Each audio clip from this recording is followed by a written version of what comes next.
Hello hello hello, आप सभी बच्चों को एमआर का बहुत बहुत नमस्कार। क्या हाल चाल बताइए। रोटेशन मोशन आपको आसान लग रहा है? नहीं। रोटेशनल मोशन को अगर आप मेरे तरीके से पढ़ेंगे, नीट के पैटर्न के हिसाब से पढ़ेंगे, मैं अपना तरीका मेरा कुछ नहीं है। नीट के पैटर्न पे पहले मैंने रिसर्च किया, मतलब देखा 20 साल के, लास्ट 5 साल के, 10 साल के कि पीवाईक्यू कैसे बने हैं, सबसे ज्यादा सवाल किस पे पूछा है। अब सबसे ज्यादा सवाल मोमेंट ऑफ इनर्शिया पे पूछा है तो पूछा है, हमें मोमेंट ऑफ इनर्शिया पढ़ना पड़ेगा। अगर 3 सवाल आता है रोटेशन से तो एक सवाल मोमेंट ऑफ इनर्शिया से होगा, अगर 2 सवाल रोटेशन से आता है तो एक सवाल मोमेंट ऑफ इनर्शिया से होगा, और अगर एक ही सवाल आता है तो प्रोबेबली मोमेंट ऑफ इनर्शिया से होगा। तो उसको अच्छे से पढ़िए। दूसरा, अगर कहीं इंपॉर्टेंट सवाल बनता है रोटेशन में मोमेंट ऑफ इनर्शिया के बाद तो है angular momentum and conservation of angular. खूब सारे सवाल नीट 2025 में पूछा है, 16 में पूछा है, 24 में पूछा है, कंजर्वेशन ऑफ एंगुलर मोमेंटम सवाल। तो आपको अच्छे समझना पड़ेगा, और ऐसे समझाऊंगा कि तुमको रोलिंग जैसा कल समझाया था ना, उसी तरीके से। ठीक है, तो बहुत ही हाईली रिलेवेंट चीजों पे हम बार कर रहे हैं। देखो बेटा, ऐसा है कि नीट में 45 सवाल आएंगे, फिजिक्स से 45, बॉटनी से 45, जूलॉजी से 45, केमिस्ट्री से। ऑलरेडी आपको अगर बहुत अच्छा परफॉर्म करना है तो एग्जाम के पैटर्न को समझना पड़ेगा, और कम टाइम में हाई एल्ड टॉपिक पे पहले पीएचडी करना पड़ेगा, और कंसेप्चुअल तरीके से सॉल्यूशन रटना नहीं है। ठीक है, अच्छे से हम पूरी पीएचडी के साथ चलेंगे। रोटेशन आपको बिल्कुल भी टफ नहीं लगा होगा, आगे भी नहीं लगेगा, लेकिन हाँ थोड़ी सी प्रैक्टिस इसमें और डिमांडेबल है। एक चीज जो मैं आज से आपको याद से दूंगा, अगर इसको 1 महीने आपने ढंग से फॉलो कर लिया तो आपका इंप्रूवमेंट बहुत अच्छा होगा। क्या? होमवर्क बॉक्स ऐड करूंगा मैं आज से। होमवर्क बॉक्स में मैं क्या ऐड करूंगा कि आज आपको क्या करना, ठीक है, आज आपको एक्स्ट्रा क्या करना है लेक्चर के साथ, भले ही कम समय मिल रहा होगा लेकिन उसी समय में मैनेज करना है चीजों को। तो आज का होमवर्क बॉक्स है कि आपको रोटेशन का lecture number, rotation lecture number 1 to 5 तक रिवाइज करना है। सर रिवीजन तो आज पहला 5वां लेक्चर तो आज ही दे रहे हो आप? हाँ, तो पहले 5 लेक्चर पूरा कर लो, उसके बाद आज ही पहले लेक्चर से 5वें लेक्चर तक ये आपको रोटेशन आज रिवाइज करना है।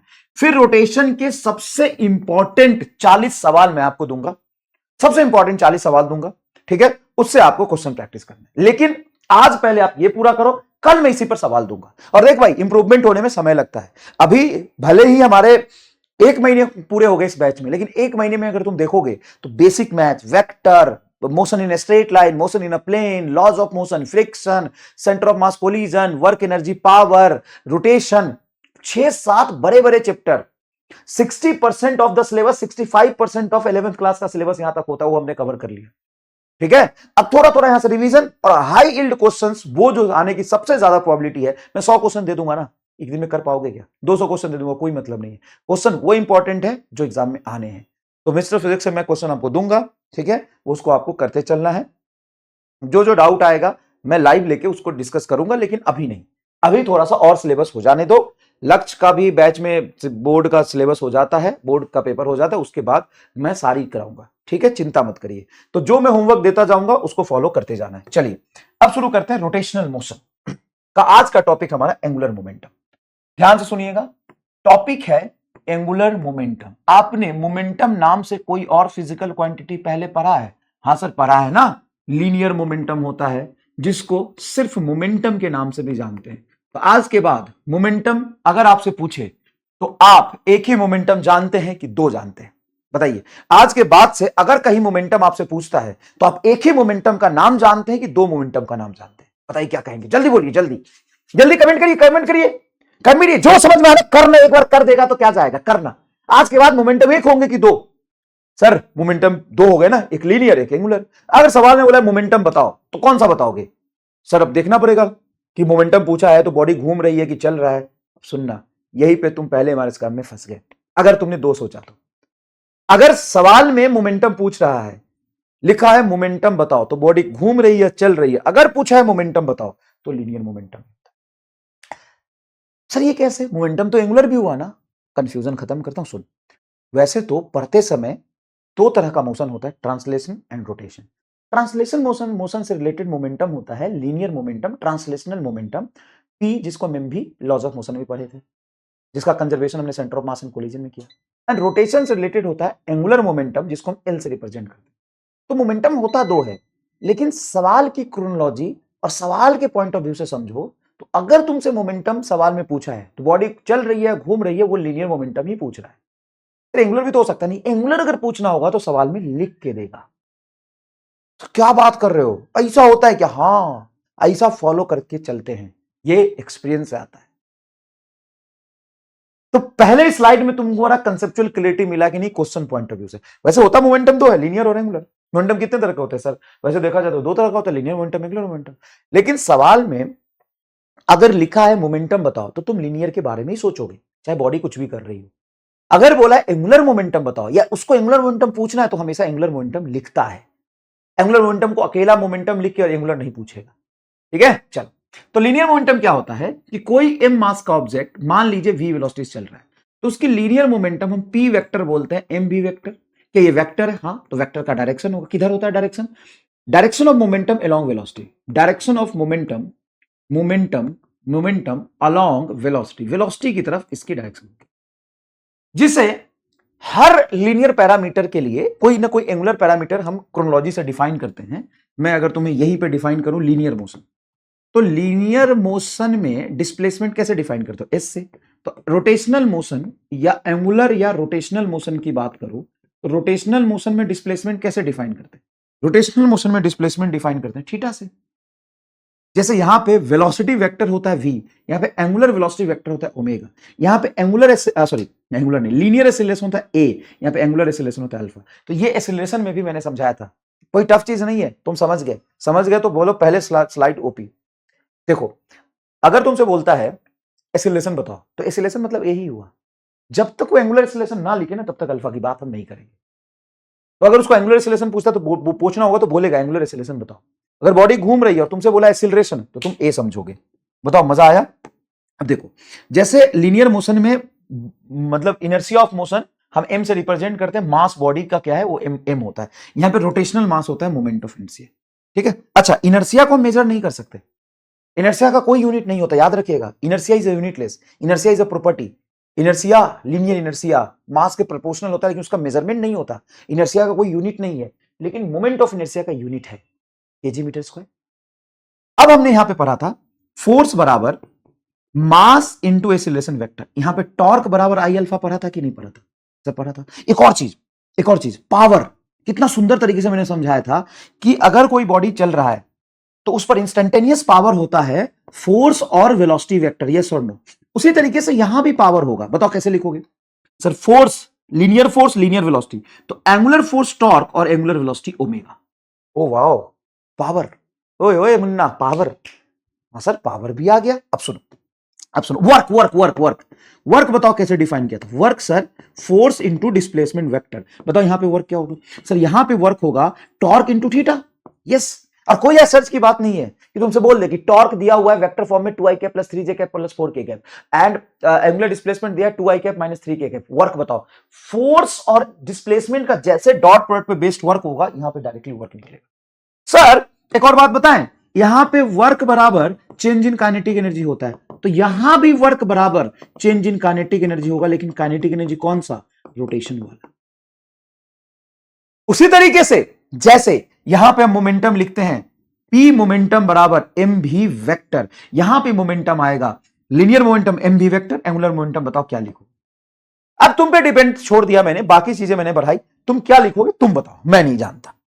सर देखो, अगर हम क्रोनोलॉजी से समझे तो क्रोनोलॉजी के अकॉर्डिंग मोमेंटम लीनियर है तो लीनियर मास वेलोसिटी, एंगुलर है तो एंगुलर मास आई इंटू एंगुलर वेलोसिटी ओमेगा, ये आएगा सर जी। बोलो यस सर नो? हाँ, तो हो गया ना। जैसे लीनियर मोमेंटम मैंने तुम्हें छोटे छोटे ऑब्जेक्ट का लिखना सिखाया था, एम मास का ऑब्जेक्ट भी से इधर जा रहा है, लीनियर मोमेंटम लिखो। एम मास का ऑब्जेक्ट भी से इधर जा रहा है, लिखो। एम मास ऑब्जेक्ट भी से इधर जा रहा है, लिखो। वेक्टर फॉर्म में लिखो, लिखवाया था मोमेंटम। हाँ, अभी तुमको मैं एंगुलर मोमेंटम लिखवाऊंगा तो क्या करूंगा? आई ओमेगा, दैट्स इट, खत्म। एंगुलर मोमेंटम एल बराबर आई ओमेगा, हो गए गुरु, खत्म। तो बड़ा आसान है।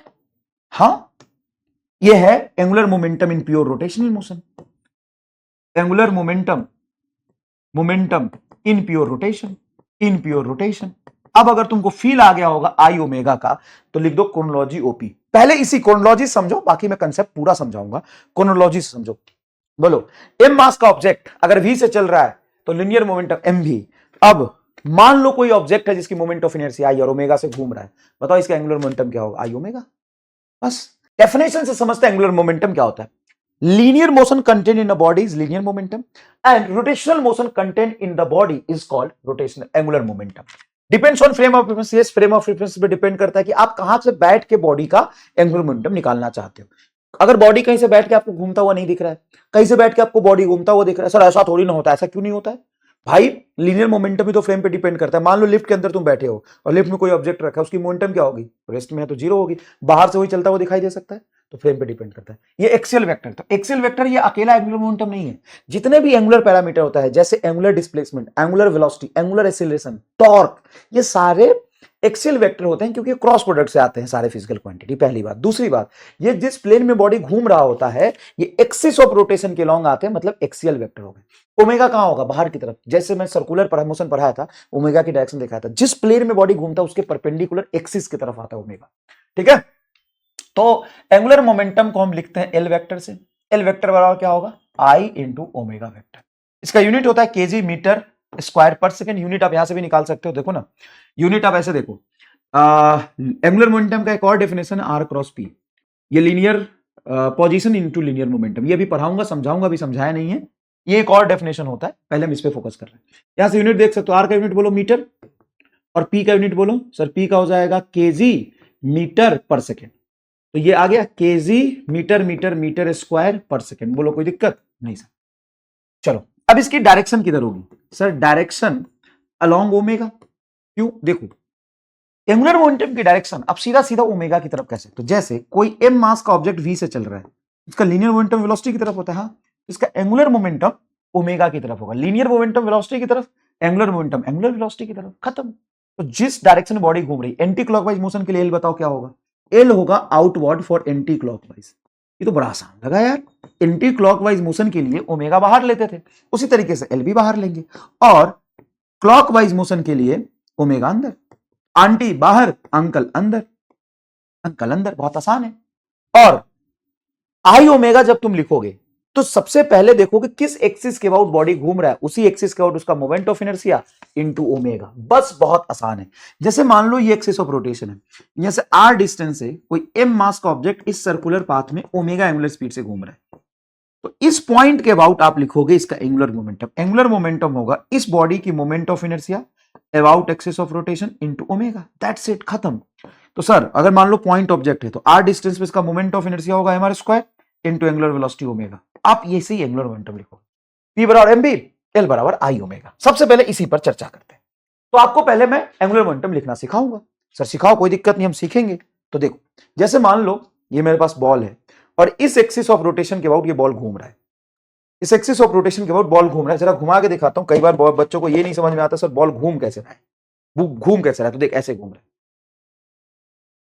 देख घूम रहा है ना बॉल, इसी एक्सिस के अबाउट ऐसे बॉल घूम रहा है, ऐसे ऐसे घूम रहा है, ऐसे ऐसे घूम रहा है। तो एक्सिस ऑफ रोटेशन आपका ये है और ये आपका सॉलिड स्फीयर। सर कैसा सॉलिड स्फीयर?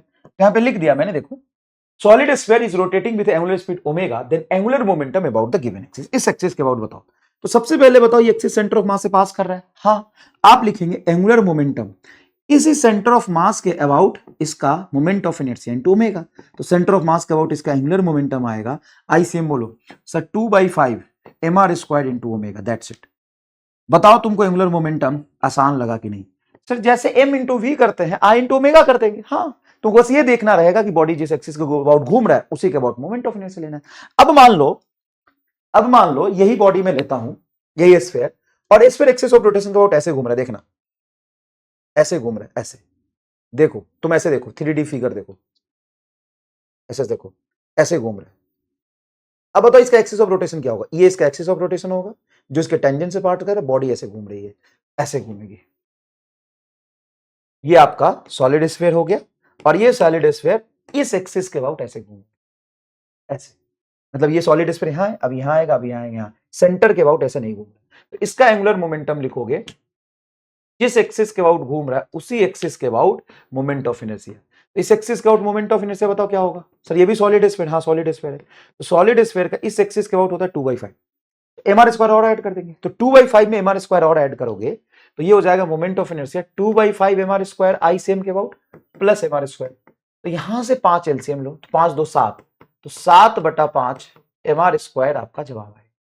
अब इसका एंगुलर मोमेंटम लिखोगे a के अबाउट, तो IA इंटू ओमेगा, आइए बोलो 7/5 mr² इंटू ओमेगा आपका आंसर आ गया। बताइए कोई दिक्कत? सर ऐसे तो भाई ओमेगा करना है तो कोई दिक्कत ही नहीं है। हाँ तो नहीं है ना।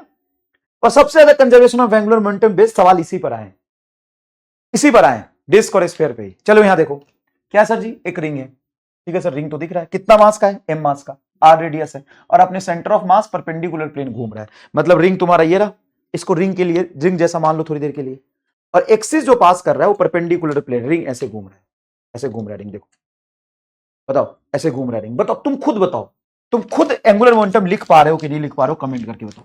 पहले लिखो रफ में और फिर देखो जो मैं लिख रहा हूं। सर देखो एक्सिस तुम्हारा perpendicular to plane, plane and passing through centre of mass है क्या? हाँ sir, passing through centre of mass है, थ्रू सेंटर ऑफ मास। देखो बेटा मेरे लेक्चर का ड्यूरेशन ज्यादा होता है क्या, उसमें मैं क्वेश्चन की प्रैक्टिस ही तो आपको कराता हूं। बस मेरे लेक्चर देख लो और जितना मैं क्लास में सवाल करा देता हूं उसी को रिवीजन करके तुम कंठस्थ कर लो। अब थोड़े बहुत मिसरे फिर सवाल लगा लो, उसके बाद तुमको कुछ करने की जरूरत नहीं है, तुमको 40 question as it is exam में दिख जाएंगे। आई सेंटर ऑफ मास के अबाउट देखो, ICM इंटू ओमेगा, ICM बोलो sir mr² into omega, mr² into omega तुम्हारा आ गया एंगुलर मोमेंटम। अच्छा देखो 40 से 40 सवाल तुमको दिखेंगे, तुम कर पाओ इसके लिए तुमको क्वेश्चन प्रैक्टिस की जरूरत पड़ेगी। बस एग्जाम क्लास में सवाल दिखेंगे लेकिन वो तुम कर पाओगे वहां पे एग्जामिनेशन प्रेशर के साथ। इसके लिए तुम्हारी क्या होनी चाहिए, रिकॉलिंग कैपेबिलिटी अच्छी होनी चाहिए, रिवीजन अच्छा होना चाहिए, क्वेश्चन सॉल्विंग एटीट्यूड, कैलकुलेशन अच्छा होना चाहिए, तभी तुम टाइम लिमिट के साथ कर पाओगे, है ना। इसकी बात है बस। ये डिस्क है, मास एम रेडियस आर, ये भी एक्सिस कैसे जा रहा है, परपेंडिकुलर टू प्लेन। अगर ये परपेंडिकुलर टू प्लेन है तो इसका मोमेंट ऑफ इनर्शिया आ जाएगा, रिंग का mr² होता है डिस्क का आधा उससे, mr²/2, तो इसका एंगुलर मोमेंटम आएगा moment of inertia into omega, तो mr²/2 इंटू ओमेगा।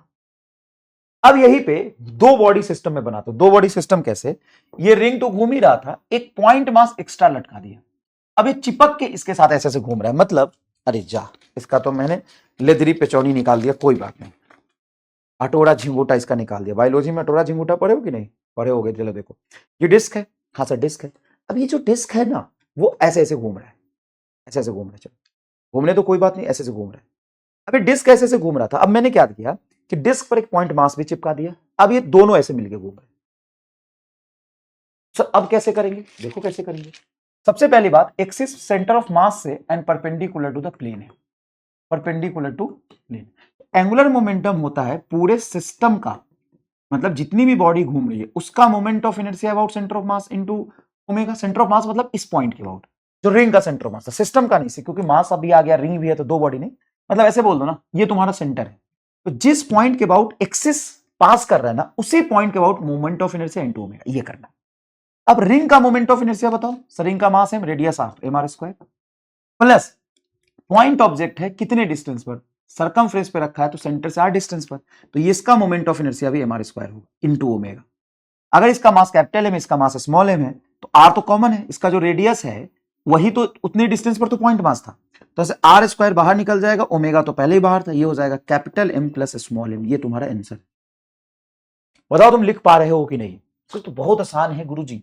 इधर देखिए, अब इसका एंगुलर मोमेंटम लिखोगे तो ध्यान से सुनना, पूरे डिस्क का एंगुलर मोमेंटम पहले वो बताओ, मोमेंट ऑफ इनर्शिया, तो पूरे डिस्क का मोमेंट ऑफ इनर्शिया आएगा mr²/2 प्लस एक पॉइंट मास यहां से कितने डिस्टेंस है r पे, तो लिखोगे mr², और ऐसे दो पॉइंट मास एक यहां है तो ये भी हो जाएगा mr²। टोटल सिस्टम सब ओमेगा से घूम रहा है क्या, ये डिस्क ओमेगा से घूम रहा है कि डिस्क और दोनों पॉइंट मास भी ओमेगा से घूम रहे हैं, तो पूरा सिस्टम ओमेगा से घूम रहा है। ये कैसे पता चला, देखो कोई भी बॉडी अगर फिक्स एक्सिस के अबाउट घूम रही होती है, फिक्स एक्सिस के अबाउट घूम रही होती है, तो हर पॉइंट का एंगुलर वेलोसिटी सेम होता है। ये तो हमने पहले ही पढ़ा हुआ है। हाँ सर पहले ही पढ़ा हुआ है। बताओ क्या L बराबर I ओमेगा पे PhD हुआ कि नहीं, और ये तभी वैलिड है, object is in pure rotation. Pure rotation मतलब फिक्स पॉइंट के अबाउट घूम रहा है, फिक्स्ड पॉइंट के अबाउट घूम रहा है, पॉइंट के अबाउट रोटेट कर रहा, रोटेशन कर रहा, फिक्स पॉइंट के अबाउट रोटेट कर रहा, तभी ये सही है, फिक्स पॉइंट के अबाउट रोटेट कर रहा। जैसे मान लीजिए एक रॉड है, रॉड का मास m है, लेंथ L है, सेंटर ऑफ मास के अबाउट ऐसे से घूम रहा है, एंगुलर मोमेंटम होगा आई इंटू ओमेगा। आई की वैल्यू बोलो सेंटर ऑफ मास के about ml square 12 into omega. तब बोर नहीं हो रहे हो तुम, ये तो बहुत आसान है। रोटेशन को तुम टफ मानते हो, बताओ सेंटर ऑफ मास के अबाउट रॉड है तो ml स्क्वायर बाई 12 प्लस एक पॉइंट मास, इससे यहां पर L/2 दूरी पे रॉड के एंड पर चिपक के घूम रहा है, तो इसका मोमेंट ऑफ इनर्शिया होगा point mass M distance L/2 का होल स्क्वायर, ये पूरा का इंटू ओमेगा। बताओ यहां तक मजा आया कि नहीं आया? सर आया। अब है फिक्स एक्सिस के अबाउट प्योर रोटेशनल मोशन में rotational kinetic energy and angular momentum का रिलेशन। रोटेशनल काइनेटिक एनर्जी और एंगुलर मोमेंटम का रिलेशन बताइए ये कैसे समझेंगे? सर जैसे लीनियर मोमेंटम और काइनेटिक एनर्जी का रिलेशन समझाओ तो उसी से हमको आसान हो जाएगा समझना। हाँ चलिए, मान लीजिएगा एम मास का ऑब्जेक्ट वी से चल रहा है तो इसका मोमेंटम क्या लिखते हैं सर? M V. और काइनेटिक एनर्जी क्या लिखते हैं sir? Half M B square. अब इसी काइनेटिक एनर्जी को अगर मैं देखूं तो काइनेटिक एनर्जी तेरा अगर हाफ एम बी स्क्वायर है तो कह सकता है मास के प्रोपोर्शनल है। हाँ, लेकिन तब जब स्पीड कांस्टेंट होगा तब। अब यहीं पे काइनेटिक एनर्जी को हम लिखते हैं half M B square, M से मल्टीप्लाई और एम से डिवाइड, तो M M M square V square, M square V square P square by 2m आ गया। हाँ, क्या मैं यहां से कह सकता हूं kinetic energy inversely proportional to mass? किसका काइनेटिक एनर्जी ज्यादा होगा? जिसका मास ज्यादा है उसका, कि जिसका मास कम है उसका? काइनेटिक एनर्जी किसके पास ज्यादा स्टोर होती है? जिसका मास ज्यादा होता है उसका, जिसका मास कम होता है उसका। डिपेंड करता है कांस्टेंट क्या है। वर्क एनर्जी पावर में खूब डिटेल में पढ़ा है। अगर स्पीड कांस्टेंट रखोगे, स्पीड कांस्टेंट रखोगे तो जिसका मास ज्यादा उसमें काइनेटिक एनर्जी ज्यादा, लेकिन अगर मोमेंटम कांस्टेंट रखो तो काइनेटिक एनर्जी उसका ज्यादा जिसका मास कम। ठीक है, अब कुछ नहीं करना। यहां देख, क्या कल ही तुमने प्योर रोटेशन मोशन में kinetic energy half I omega square पढ़ा था? हाँ, तो क्या kinetic energy moment of inertia के प्रोपोर्शनल हो गया? सिंपल सिंपल है, हो गया। अब यही काइनेटिक एनर्जी अगर मैं लिखूं half I omega square, I से मल्टीप्लाई आई से डिवाइड, क्या I into I square omega square क्या हो जाएगा? तो आई स्क्वायर ओमेगा स्क्वायर तो एंगुलर मोमेंटम होता है आई ओमेगा, तो I square omega square L square नहीं हो गया? हाँ sir, L square by 2i। तो क्या मैं कह सकता हूं कि kinetic energy inversely proportional to moment of inertia? Yes गुरु, yes, kinetic energy is inversely proportional to moment of inertia. Kinetic energy is inversely proportional to moment of inertia. कब? जब आपका उसके टर्म्स में लिखा है, आपने किसके टर्म्स में लिखा है? जब काइनेटिक एनर्जी को एंगुलर मोमेंटम के टर्म्स में लिखा है, एल कांस्टेंट है। अगर मैं एल को कांस्टेंट लूं तभी तो काइनेटिक एनर्जी आई के इनवर्सली प्रोपोर्शनल है। यहां पर सवाल देखिए, kinetic energy moment of rotational kinetic energy, of course यहां पे सिर्फ रोटेशनल है, प्योर रोटेशनल मोशन हो रहा है, तो rotational kinetic energy moment of inertia की प्रोपोर्शनल होगी अगर आपकी ओमेगा कांस्टेंट है तो। लेकिन यही kinetic energy moment of inertia की इनवर्सली प्रोपोर्शनल होगी अगर आपका एंगुलर मोमेंटम कांस्टेंट है। और ये बहुत इंपॉर्टेंट है, बहुत मतलब सच में बहुत ज्यादा इंपॉर्टेंट है। कैसे पता करेंगे? बहुत इंपॉर्टेंट है। नीट 2016 जब सबसे मुश्किल टफ सवाल आया था तब का सवाल है ये, देखिए नीट 2016 क्या सवाल कह रहा है, देखिए for moment of inertia I1 is greater than I2 and kinetic energy same for both, then correct option for the angular momentum। अच्छा उल्टा पूछ लिया, वही फॉर्मूला यूज करना है। देखो तुमको क्या दिया कि मोमेंट ऑफ इनर्शिया I1 बड़ा है और एनर्जी सेम है, तो देखो kinetic energy moment of inertia and angular momentum के टर्म्स में कैसे लिखोगे? तो यही तो पढ़ा आपने, काइनेटिक एनर्जी जैसे पी स्क्वायर बाई 2m होता है उसी तरीके से rotational kinetic energy L square by 2i होगा। क्या होगा? L square by 2i। तो यहां पे एल बराबर आपका आ जाएगा रूट अंडर 2ke इंटू आई, सही लिखा है? हाँ। अब एक बात बताओ, काइनेटिक एनर्जी उसने बोल दिया सेम, सेम काइनेटिक एनर्जी। अगर काइनेटिक एनर्जी सेम है तो angular momentum is directly proportional root of moment of inertia. मतलब जिसका मोमेंट ऑफ इनर्शिया ज्यादा है, I1 ज्यादा है, उसका एंगुलर मोमेंटम ज्यादा होगा। I1 ज्यादा है तो L1 ज्यादा होगा, दैट्स इट। I1 ज्यादा है तो L1 ज्यादा होगा। नीट 2016 का सवाल है, I1 ज्यादा है तो L1 ज्यादा होगा, बस। अच्छा इसमें ऐसे भी सवाल पूछ सकते हैं, काइनेटिक एनर्जी और आई का रिलेशन।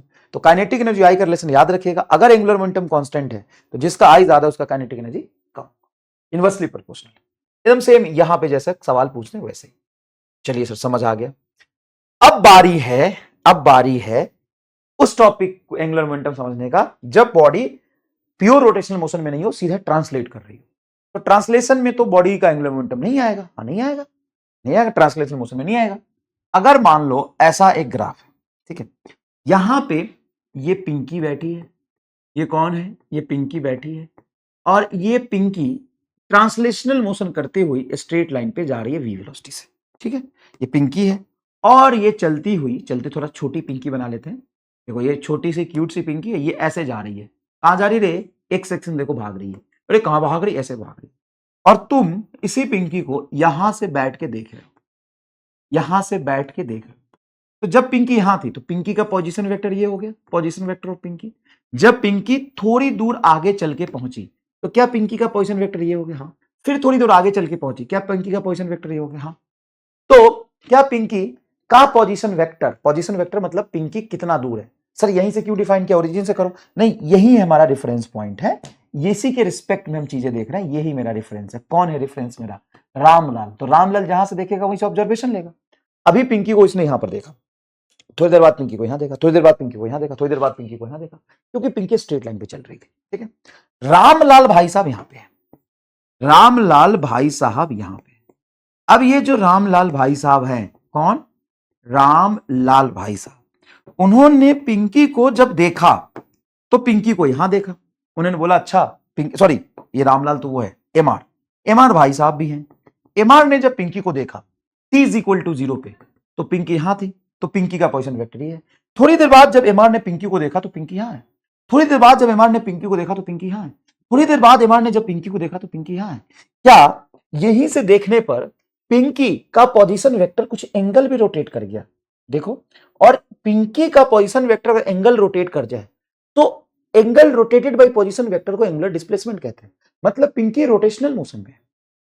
तो एक मिनट, अभी तो ट्रांसलेशनल को थे। हाँ, इसके रिस्पेक्ट में तुम बोल सकते हो Pinky is in rotational motion of Pinky, rotational motion of Pinky is not present, मतलब इसमें रोटेशनल मोशन नहीं है, प्रेजेंट अबाउट रामलाल। रामलाल के रिस्पेक्ट में इसका एंगुलर मोमेंटम 0 होगा, इसका एंगुलर डिस्प्लेसमेंट 0 होगा, इसका एंगुलर वेलोसिटी 0 होगा। एंगुलर वेलोसिटी क्या होता है? Angle rotated bye sorry, angular displacement क्या होता है? Angle rotated bye position vector. जैसे सर्कुलर मोशन की बात करो, मान लो तुम यहां से रेफरेंस ले रहे हो, पार्टिकल अभी यहां है तो ये इसकी पोजीशन वेक्टर हो गई। हाँ, पार्टिकल जब चलते चलते चलते चलते यहां पहुंचा तो क्या ये इसकी पोजीशन वेक्टर हो गई? हाँ, तो पोजीशन वेक्टर जितने एंगल से घूमा उसी को तो एंगुलर डिस्प्लेसमेंट कहते हैं। अरे हाँ सर जी। अब मान लो कोई ऑब्जेक्ट एक लाइन पे चल रहा है, तो सर लाइन पे सीधा जा रहा है, सीधा जा रहा है, सीधा जा रहा है, तो पोजीशन वेक्टर का सिर्फ लेंथ बढ़ रहा है, इसके वजह से कोई इसमें एंगुलर मोशन नहीं आएगा। No angular motion present in Pinky with respect to Ramlal. But अगर तुम यहां से बैठ के देख रहे हो तो ये पोजीशन वेक्टर है, थोड़ी देर बाद पोजीशन वेक्टर का लेंथ भी बदला और इसकी लंबाई भी बदली। मतलब ये कहेगा कि पिंकी थोड़ी घूम भी रही है और आगे भी चल रही है। और देखो, तुम ये ऑब्जर्वर हो, तो जैसे ये एमआर है, इसने पिंकी को देखा। अब पिंकी जब आगे पहुंची तो देखने के लिए मुंडी घुमाएगा और मुंडी घुमाएगा और मुंडी घुमाएगा। तो मुंडी घूमने का मतलब क्या है? कि रेफरेंस पॉइंट से के रिस्पेक्ट में पोजीशन वेक्टर घूम रही है। तो बोलोगे कि Pinky is in rotational motion with respect to MR. Sir translation भी, हाँ दोनों मोशन है। तो पोजीशन वेक्टर का लेंथ बढ़ना मतलब ट्रांसलेशनल मोशन होना, और पोजीशन वेक्टर की डायरेक्शन चेंज होना मतलब रोटेशनल मोशन। मजा आया कि नहीं? पोजीशन वेक्टर का डायरेक्शन चेंज होना मतलब रोटेशनल मोशन होना, और पोजीशन वेक्टर का लेंथ चेंज होना मतलब ट्रांसलेशनल मोशन होना। ये तो फ्रेम पे डिपेंडेंट हो गया। हाँ, फ्रेम पे डिपेंडेंट हो गया। सर इसमें आई ओमेगा लिखेंगे? देखो प्रॉब्लम ये है, यहां पे आपने आई ओमेगा लिखा ना, उस पर पीएचडी कर ली ना, उन सारे केसेस में, और इसमें डिफरेंस क्या है? सर उन सारे केसेस में बॉडी फिक्स पॉइंट के अबाउट घूम रही है, और यहां पे बॉडी एक पॉइंट ऑब्जेक्ट चल रही है। अरे हाँ, तो यहां पे एक दूसरे डेफिनेशन एंगुलर मोमेंटम को डिफाइन करते हैं, जैसे हमने टॉर्क डिफाइन किया था। यहां पे एंगुलर मोमेंटम डिफाइन होता है L बराबर R vector cross P vector, जैसे आपने वहां पे टॉर्क डिफाइन किया था R क्रॉस F, उसी तरीके से बिल्कुल डिफाइन होता है। सर इसमें भी हम क्रॉस प्रोडक्ट ले रहे हैं, मतलब परपेंडिकुलर लेंगे। हाँ, एंगुलर मोमेंटम बराबर होता है R क्रॉस P, जहां पे R है पोजीशन वेक्टर और P है लीनियर मोमेंटम, और इन दोनों के बीच में अगर एंगल थीटा है तो साइन थीटा। R है आपका position vector of object, POSITION, position vector of object with respect to reference point, reference point से ऑब्जेक्ट का पोजीशन वेक्टर। सर यहां भी क्रॉस प्रोडक्ट ले रहे हैं, तो क्रॉस प्रोडक्ट में दोनों वेक्टर एक दूसरे के परपेंडिकुलर कंपोनेंट मल्टीप्लाई होगा। मतलब ये बोल सकते हैं R परपेंडिकुलर ले लो और पूरे लीनियर मोमेंटम से मल्टीप्लाई करो, या P परपेंडिकुलर कर दो और R से रेडियस वेक्टर से मल्टीप्लाई करो। जब भी आप क्रॉस प्रोडक्ट करते हैं तो जिस दो वेक्टर का क्रॉस प्रोडक्ट करो उसका एक दूसरे के साथ परपेंडिकुलर कंपोनेंट। अगर परपेंडिकुलर नहीं, दोनों पैरेलल है, तो दोनों पैरेलल तो दोनों के बीच में एंगल क्या हो जाएगा 0, तो एंगुलर मोमेंटम 0, साइन 0 0। थीटा के आर और पी के बीच का एंगल अभी समझाऊंगा। जैसे यहां पे आर और एफ लेते थे उसी तरीके से यहां पे आर और पी लेना है, और आर तो बड़ा आसान है, जहां तुम्हारा रेफरेंस पॉइंट है उससे पोजीशन वेक्टर को मिला दो, वो हेड तुम्हारा पोजीशन वेक्टर हो जाएगा। कहां से? रेफरेंस पॉइंट से। और पी उसका लीनियर मोमेंटम। एक दो सवाल करके मैं तुमको विजुअलाइज कराता हूं, चिंता मत करो। जैसे मान लो मुझे एंगुलर मोमेंटम लिखना है इस ए ऑब्जेक्ट का, ये ए ऑब्जेक्ट है, ए कहां है बताओ? अभी ए कहां है सर? ए है 4,0 पे, और कहां जा रहा है? एक्स एक्सिस की तरफ जा रहा है। मुझे इसका एंगुलर मोमेंटम लिखना है ओरिजिन के रिस्पेक्ट में, angular momentum about origin, origin के रिस्पेक्ट में इसका एंगुलर मोमेंटम लिखना है। तो जैसे आप टॉर्क लिखने के लिए आर और एफ डिफाइन करते थे, इसलिए तो एंगुलर मोमेंटम टफ हो जाता है। बच्चा कहता है सर अभी तो आई ओमेगा समझा है, अभी आर क्रॉस पी समझा रहे हो, तो आई ओमेगा कब लगेगा? बॉडी प्योर रोटेशन में हो, फिक्स एक्सिस के अबाउट। और ये अगर फिक्स एक्सिस नहीं है, बॉडी ट्रांसलेशनल मोशन कर रहा है, किसी पॉइंट के अबाउट मुझे उसका एंगल रोटेट होता हुआ दिखा, तो उसमें रोटेशनल मोशन है तो एंगुलर मोमेंटम आएगा, क्योंकि रोटेशनल एंगुलर मोमेंटम का डेफिनेशन क्या है? Rotational motion contain in a body. आओ इसको थोड़ा समझते हैं अच्छे से। देखो, तो तुमको कुछ खास चीज नहीं करना है, तुमको पहले रेफरेंस पर बैठना है। तो जहां पर रेफरेंस पॉइंट है वहां पे रामलाल को बिठा दो। रामलाल सबसे पहले ऑब्जेक्ट का पोजीशन वेक्टर डिफाइन करेगा with respect to reference point.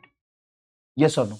ये आर क्या है sir? Position vector of object, position vector of object with respect to reference, reference के रिस्पेक्ट में इसकी पोजीशन वेक्टर। तो रेफरेंस के रिस्पेक्ट में इसकी पोजीशन वेक्टर डिफाइन करेंगे। ओके, तो हमने ये पोजीशन वेक्टर डिफाइन करी, आपको कोई दिक्कत नहीं सर। और इसकी वेलोसिटी क्या है सर? वेलोसिटी ये है।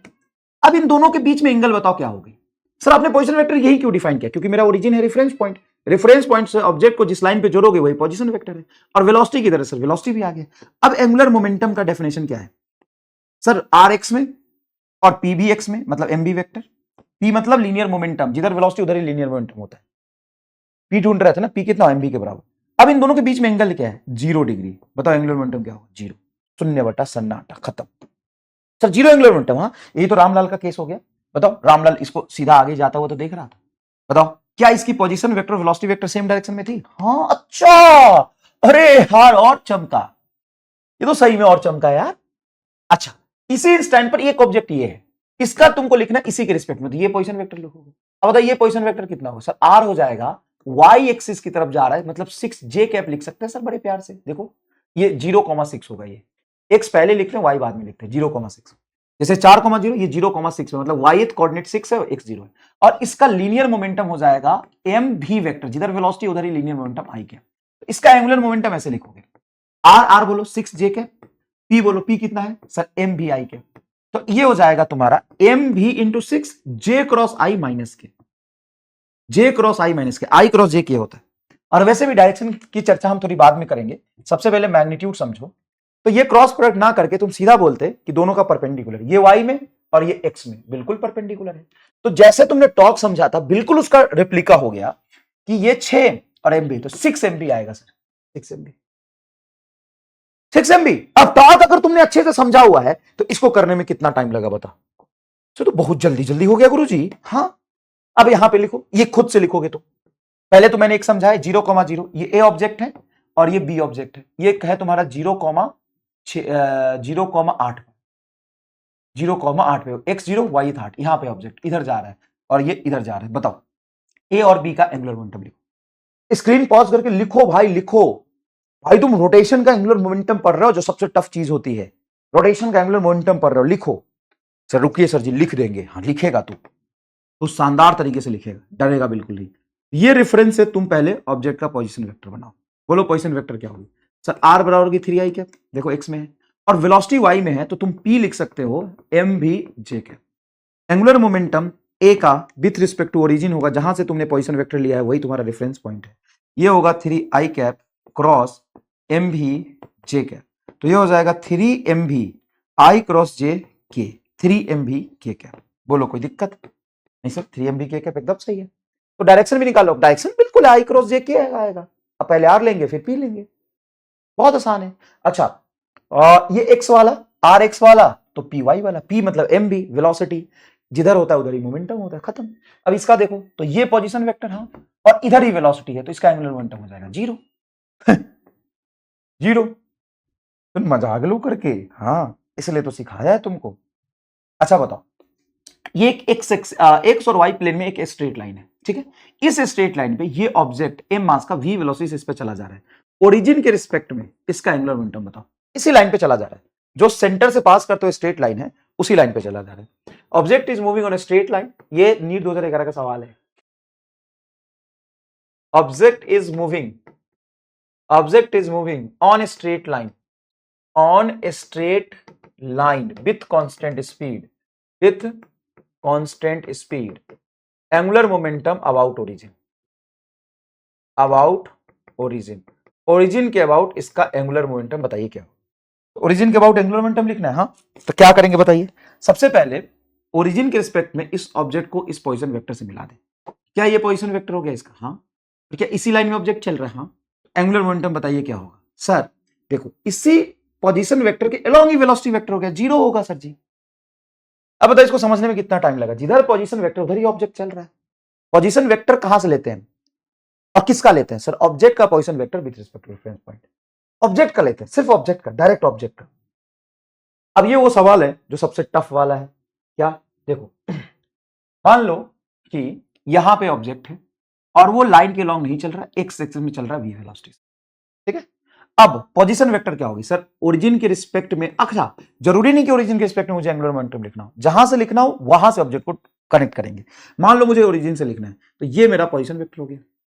अब ये पोजीशन वेक्टर एक्स में कि वाई में? सर ये तो टेढ़ा है और मोमेंटम तो मेरा सीधा है।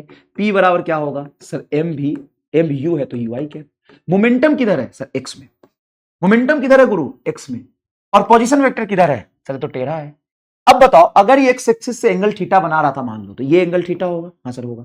बताओ इस u का या p जो mb के बराबर है mu का, इस mu का एक कंपोनेंट थीटा की तरफ mu cos थीटा होगा, हाँ? और इसी mu का कंपोनेंट थीटा की तरफ होगा तो थीटा से परपेंडिकुलर mu sin थीटा होगा। तो पूरे टॉक का फील आ रहा है तुमको। मैंने 3-4 क्लास पहले क्या बोला था कि मैं ऐसे टॉपिक पढ़ाता हूं, फिजिक्स ऐसे पढ़ा रहा हूं क्योंकि तुमको नया चीजें कम लगेगा, अब पुराने से रिलेट करके तुम सारी चीजें सीख रहे होगे। अगर तुमको एकदम टॉप का यहां पे फील आया तो कमेंट में लिख दो एमा स्टार ओपी, एमा स्टार मेथड ओपी। क्यों? देखो बेटा, क्या अभी तक मैंने जितने सवाल कराए हैं सेम टू सेम, बस फिजिकल क्वांटिटी अलग था, टॉर्क पे बेस था कि नहीं? बताओ यहां से टॉर्क निकलवाया था कि नहीं निकलवाया था मैंने? यहां पे एक ऑब्जेक्ट है, इधर फोर्स लग रहा है, ये पोजीशन वेक्टर, अरे रॉड रख के तो निकलवाया था। उसी तरीके से, और जिस तरीके से टॉर्क की डायरेक्शन आप निकाल रहे थे ना, उसी तरीके से एंगुलर मोमेंटम की डायरेक्शन भी आपको निकालनी। बस हाँ, एंगुलर मोमेंटम यहाँ पे दो अलग अलग तरह के मोशन कहा गया। एक फिक्स एक्सिस के अबाउट जब बॉडी घूम रही होती तो आई ओमेगा, और जब पॉइंट ऑब्जेक्ट चल रहा होता है तो आर क्रॉस पी। चलो भाई साहब ओके। अब मुझे बताओ कि इस पी का जो एम भी के बराबर होता है, एम भी के वेलोसिटी के लॉन्ग होता है पी बराबर एम यू, इस पी का एक कंपोनेंट इधर आएगा एक इधर आएगा। क्या आर के अलोंग जो कंपोनेंट है मोमेंटम का उसका कोई लेना देना नहीं? परपेंडिकुलर लेंगे, देखो ये आर और ये परपेंडिकुलर, तो तुम लिखोगे एंगुलर मोमेंटम बराबर आर इंटू पी, जहां पे दोनों परपेंडिकुलर, तो आर और पी का perpendicular component M U sine theta. ये तुम्हारा एंगुलर मोमेंटम आ गया। बोलो मजा आया कि नहीं? सर एक चीज और, क्या सर कल ही हमने एक चीज पढ़ा था, क्या सर? एक चीज और हम अपने तरफ से जोड़ना चाहते हैं, क्या बता?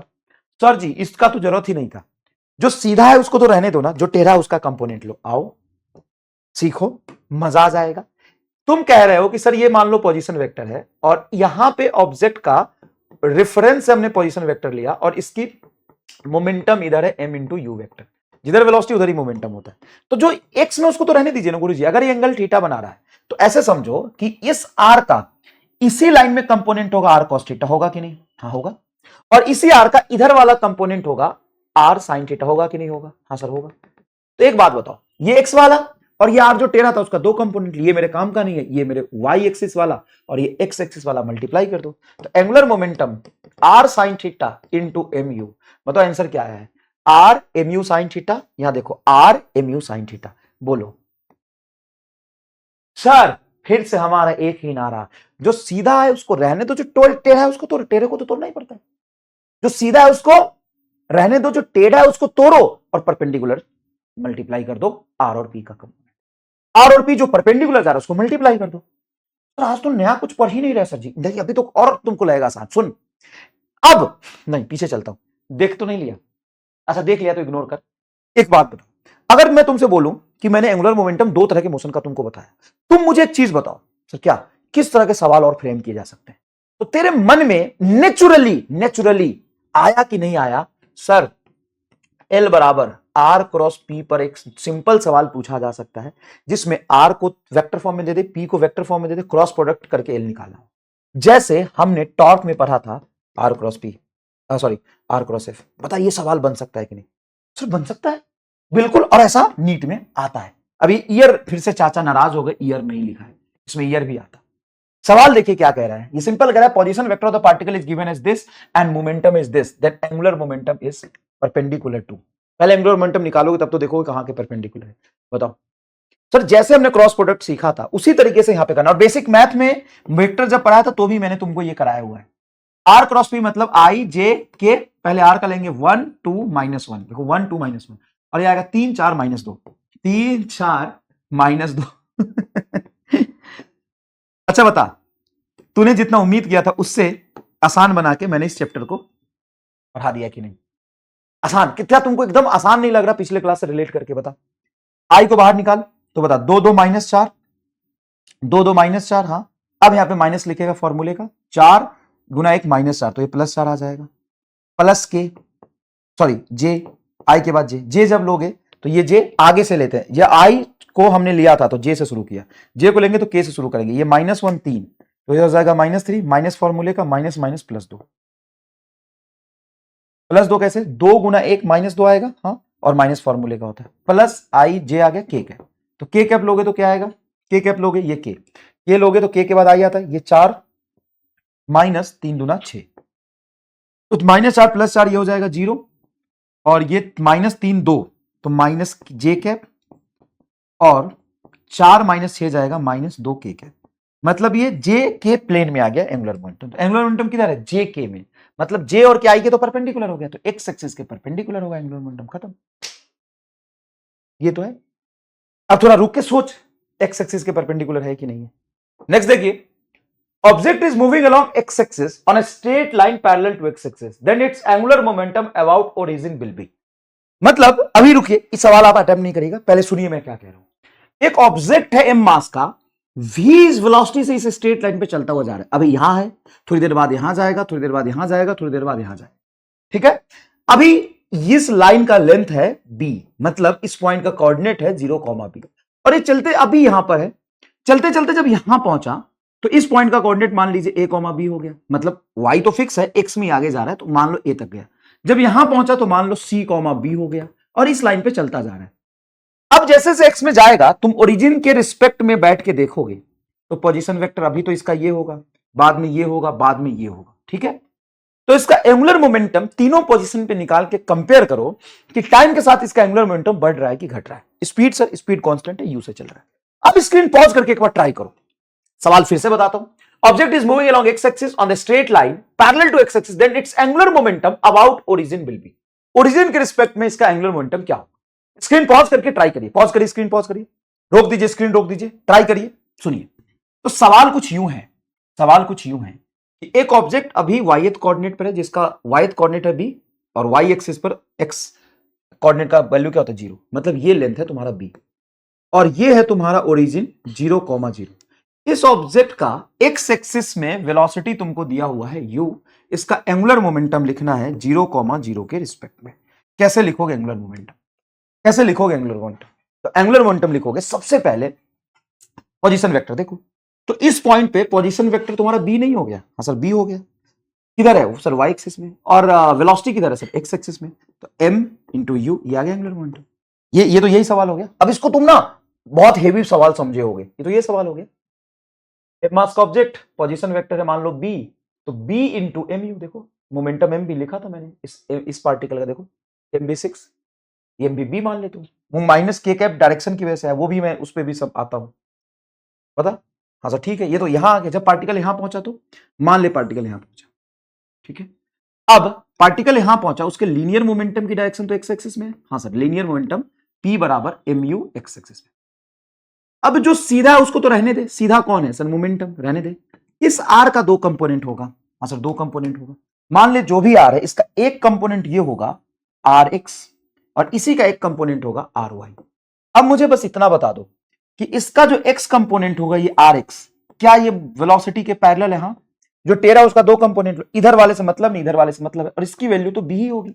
तो कैसे b होगी रे भाई, इसका वर्टिकल कंपोनेंट यही तक तो आएगा, इसका वर्टिकल कंपोनेंट यहां तक थोड़ी ना जाएगा। अच्छा, यहां पे पार्टिकल है तो ये x कंपोनेंट, ये y कंपोनेंट, तो y जो लेंथ है वो तो b रह गई। तो क्या लिखोगे एंगुलर मोमेंटम थोड़ी देर बाद, b इंटू एम यू।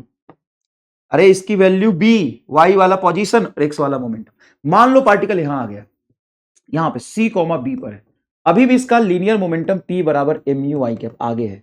अब इसका भी तुम दो कंपोनेंट लोगे, मान लो ये पोजीशन वेक्टर बहुत बड़ा हो गया, तो इसका x कंपोनेंट है rx और ये तुम्हारा ry की वैल्यू b, क्योंकि ये लेंथ b, ये लेंथ b, ये लेंथ b, तो क्या थोड़ी देर बाद भी angular momentum b into M U होगा। मैग्नीट्यूड लिख रहा हूं, अभी मैग्नीट्यूड ले रहा हूं, डायरेक्शन तो भाई सेम ही हो गया ना, कि तुम्हारा ये r पोजीशन वेक्टर और वेलोसिटी x में, मोमेंटम x में। देख, तो क्या इसका एंगुलर मोमेंटम टाइम के साथ कांस्टेंट रहेगा? नीट 2014 या 15 का सवाल है ये। और जितना मैंने डिटेल 18 में पढ़ाया ना, उतना डिटेल तरीके से तुमको पढ़ाया, सारे केसेस, सारी चीजें बताते हुए कराए। चल, अब ये सबसे मुश्किल सवाल है जो जेई मेन में कई बार आ चुका है, नीट में ये सवाल नहीं आया अभी तक। सवाल समझिएगा क्या है, एक स्ट्रेट लाइन है, वो स्ट्रेट लाइन यहां पे कट कर रहा है 4,0 पे, ये स्ट्रेट लाइन यहां पे कट कर रहा है 0,3 पे।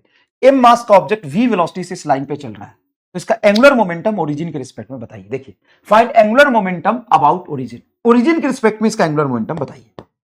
चलिए साहब, सर ये तो बहुत मुश्किल सवाल नहीं दे दिया, ये तो स्ट्रेट लाइन ओरिजिन से पास नहीं कर रहा, नहीं कर रहा।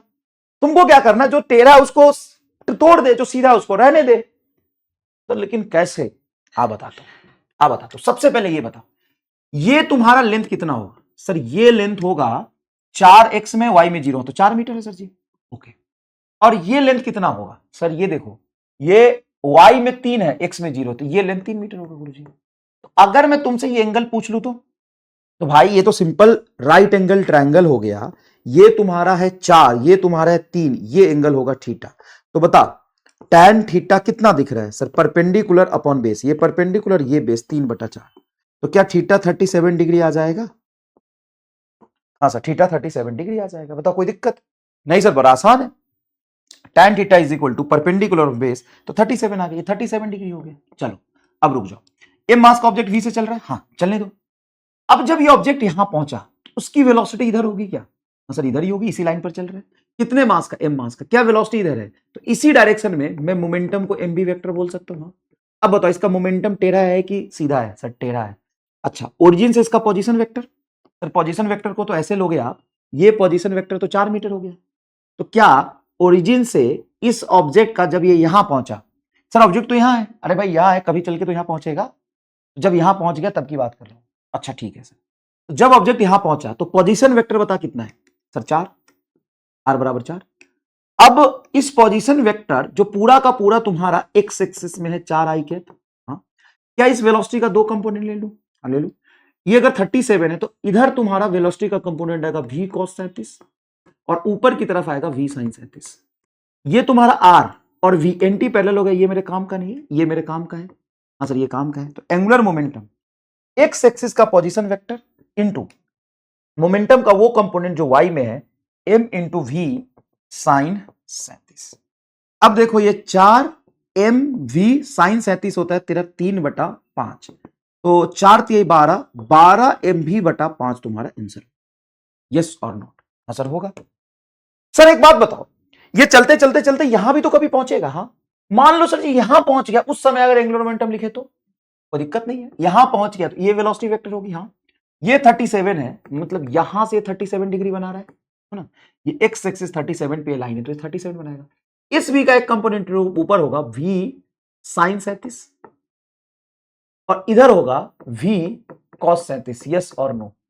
असर होगा, बिल्कुल होगा। बड़े भाई इस लाइन पे ऑब्जेक्ट चल रहा है तो ऐसे तो चल के जाएगा। हाँ, अब यहां पे अगर साइन 37 एंगल बना रहा तो v का कंपोनेंट होगा v साइन 37 डिग्री एंगल बना रहा तो v का ये कंपोनेंट होगा cos वाला, क्योंकि इधर 37 है, देखो एक एक्सिस है, ये साइन वाला। अब ये पोजीशन वेक्टर क्या तुम्हारा 3 कैप y में हो गया। Angular momentum, position vector perpendicular and momentum perpendicular. बताओ इस रेफरेंस से ये तुम्हारा y एक्सिस के लॉन्ग 3 आ गया। हाँ सर, y एक्सिस के लॉन्ग 3 आ गया इनटू y एक्सिस के लॉन्ग ले रहे हो तो y वाला कंपोनेंट मेरे काम करें, x वाला काम का कितना है v cos 37, तो m momentum m into v cos 37। अब बताओ ये 3 m v cos 37 की value 4/5, cos 37 4/5, 4 3 12 m v by 5। बोलो सर ये तो 12 MB बाई पहले भी आया था। यस, यही तो खास बात है। अब तुमने यहां जो पढ़ा है कि अगर कोई ऑब्जेक्ट स्ट्रेट लाइन पर चल रहा है तो फिक्स पॉइंट के अबाउट उसका एंगुलर मोमेंटम कांस्टेंट रहेगा, क्योंकि स्ट्रेट लाइन पर चल रहा है तो उस लाइन के परपेंडिकुलर पोजीशन वेक्टर का कंपोनेंट तो कांस्टेंट है। यहां पे वो प्रूफ हो गया। तो ये एक स्टेटमेंट लिख लो यहां पे, जब भी कोई स्ट्रेट लाइन पर चल रहा होता है तो किसी फिक्स पॉइंट से उसका एंगुलर मोमेंटम कांस्टेंट रहेगा in direction as well as magnitude. अगर कोई ऑब्जेक्ट स्ट्रेट लाइन पर कहीं भी चल रहा है तो किसी एक पॉइंट पर बैठ के उसका एंगुलर मोमेंटम देखो जीरो। अच्छा सुनो, ये ऑब्जेक्ट ऐसे चल रहा था ना, ओरिजिन से एंगुलर मोमेंटम तूने लिखा था, यही बैठ के लिखोगे तो जीरो आएगा, और हमेशा जीरो। यहीं पे बैठ के देखो ना, यहां बैठ के देखो ये पोजीशन वेक्टर, यहां देखो ये पोजीशन वेक्टर, यहां देखो ये पोजीशन वेक्टर, तो पोजीशन वेक्टर के अलोंग चल रहा है तो एंगुलर मोमेंटम क्या आएगा जीरो। तो इस बात पे स्ट्रांगली डिपेंड करता है कि तुम कहां से देख रहे हो। इस बात पे स्ट्रांगली डिपेंड करता है कि तुम कहां से देख रहे हो। अब जैसे हमने टॉर्क में आर क्रॉस एफ से डायरेक्शन निकाला था, उसी तरीके से अगर डायरेक्शन पूछे तो आप ऐसे निकाल सकते हो, क्या एल बराबर आर क्रॉस पी। अब मुझे बताओ, जब भी दो वेक्टर का क्रॉस प्रोडक्ट करते हैं तो उसका रिजल्ट इन दोनों के परपेंडिकुलर होता है। हाँ सर, इन दोनों के परपेंडिकुलर होगा रिजल्ट। हर एक चीज बता टॉर्क से रिलेट होकर आ रही कि नहीं। ये जो एंगुलर मोमेंटम है आर और पी के प्लेन के परपेंडिकुलर होगा, तो आप यहां पे लिखेंगे angular momentum must be perpendicular to R and F. अगर आप इस एंगुलर मोमेंटम का पी के साथ डॉट प्रोडक्ट लोगे तो एल डॉट पी क्या हो जाएगा तुम्हारा जीरो। क्यों हो जाएगा जीरो? क्योंकि जो एंगुलर मोमेंटम है इन दोनों वेक्टर के परपेंडिकुलर है, क्रॉस प्रोडक्ट रिजल्ट इन दोनों वेक्टर के परपेंडिकुलर है। Angular momentum must be perpendicular to R and F, तो एल डॉट पी क्या हो जाएगा जीरो, एल डॉट आर क्या हो जाएगा जीरो। अरे सिंपल सी बात है, मान लीजिए आई में है और ये जे में है, तो आई क्रॉस जे तुम्हारा क्या आता है, के आता है कि नहीं आता है, तो जी तो उसी तरह से होगा। अब डायरेक्शन कैसे निकालेंगे, तो जैसे हमने टॉर्क का डायरेक्शन निकाला था, क्या करना है, पहला वेक्टर तुम्हारा ये है, फर्स्ट वेक्टर ये है, पहले तुम किसको रखते हो आर को, तो फर्स्ट वेक्टर तुम्हारा आर है, तो तुम क्या करोगे, place your four finger place your four finger of right hand along position. तो राइट हैंड के फोर फिंगर को पोजीशन की तरफ रखो, ठीक है, पोजीशन की तरफ रख दिया।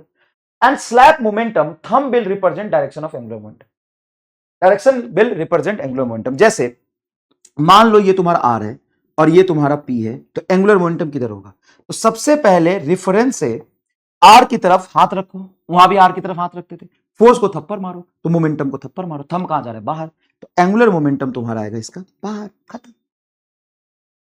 सर एकदम आसान आसान चीजें लग रही है, क्लियर। चलिए अब यहां पर देखिए, ये है object is dropped at t is equal to 0 then find its angular momentum at t बराबर 4 सेकेंड। देखो यहां मैंने मान लो ओरिजिन लिया, ओरिजिन मेरी मर्जी कहीं भी ले सकता हूं, यहीं से एक ऑब्जेक्ट को मैंने एम मास के ऑब्जेक्ट को t इज इक्वल टू 0 पे ड्रॉप किया, मतलब रिलीज किया। अब धीरे धीरे ये नीचे जाता जाएगा, 4 सेकंड बाद इसकी वेलोसिटी बोलो, तो v बराबर 4 सेकंड बाद u प्लस at से लिखोगे वेलोसिटी, u ड्रॉप किया था तो 0 और 4 सेकंड है तो u 0 acceleration g into time 4, g की वैल्यू 10 रखोगे 40 मीटर पर सेकंड आ जाएगा। हाँ सर, अब एम मास का ऑब्जेक्ट है ये, हाँ सर एम मास का ऑब्जेक्ट है, 4 सेकंड बाद 40 मीटर पर सेकंड चल रहा होगा, ड्रॉप करने वाले केस में तुमने पढ़ा है। इसी ओरिजिन के रिस्पेक्ट में इसका एंगुलर मोमेंटम बताओ।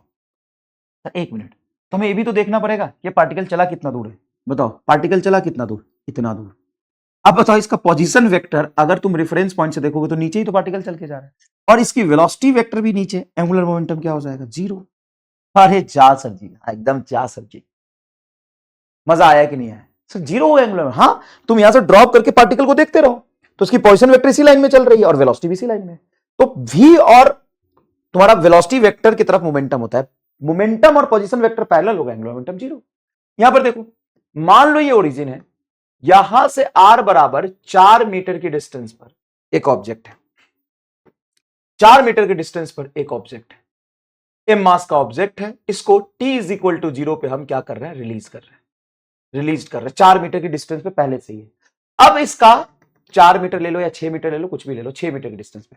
अब मैंने इसको रिलीज किया, 4 सेकंड पर पार्टिकल कहीं नीचे यहां पर होगा। 4 सेकंड में कितना चलता है? 80 मीटर। हाँ, तो एट 4 सेकंड देखोगे तो इसकी वेलोसिटी होगी 40 मीटर पर सेकंड। एम मास का ऑब्जेक्ट होगा और 4 सेकंड में 80 मीटर चलेगा। निकाल लो, एस बराबर हाफ जीटी स्क्वायर से 4 सेकंड में 80 मीटर चलेगा। ठीक है, अब इसका एंगुलर मोमेंटम ओरिजिन के रिस्पेक्ट में लिखो, ओरिजिन के रिस्पेक्ट में लिखो। पहले अटेम्प्ट करो और खुद कर लोगे ना, बहुत बड़ी बात है। ये जेई का पूछा हुआ सवाल है, बहुत अच्छा सवाल है जेई का। सर 4 मीटर के 6 मीटर के डिस्टेंस पर यहां पे पार्टिकल है, यहां से इसको ड्रॉप किया है और ये 40 मीटर पर सेकंड 4 सेकंड पे यहां पहुंचा है। तो एग्जैक्टली एंगुलर मोमेंटम लिखो। तो सुनो, क्या तुम ओरिजिन से इसका पोजीशन वेक्टर बनाओगे? हाँ, तो ये तुम्हारा पोजीशन वेक्टर हो गया, आंसर हो गया। अब मुझे एक बात बताओ, क्या वेलोसिटी वाई में? हाँ, तो इस पोजीशन को तोड़ो दो पार्ट में। अगर मान लो यहां पे एंगल कुछ भी होता, हमें निकालने की जरूरत नहीं। पहले ये समझो कि इस आर का एक कंपोनेंट इधर आएगा आर एक्स और इसी आर का एक कंपोनेंट नीचे आएगा आर वाई। ऐसे तो तोड़ते हैं। मान लो कोई वेक्टर इधर है तो इसका कंपोनेंट लेने का मतलब क्या है? एक्स और वाई कंपोनेंट लेना।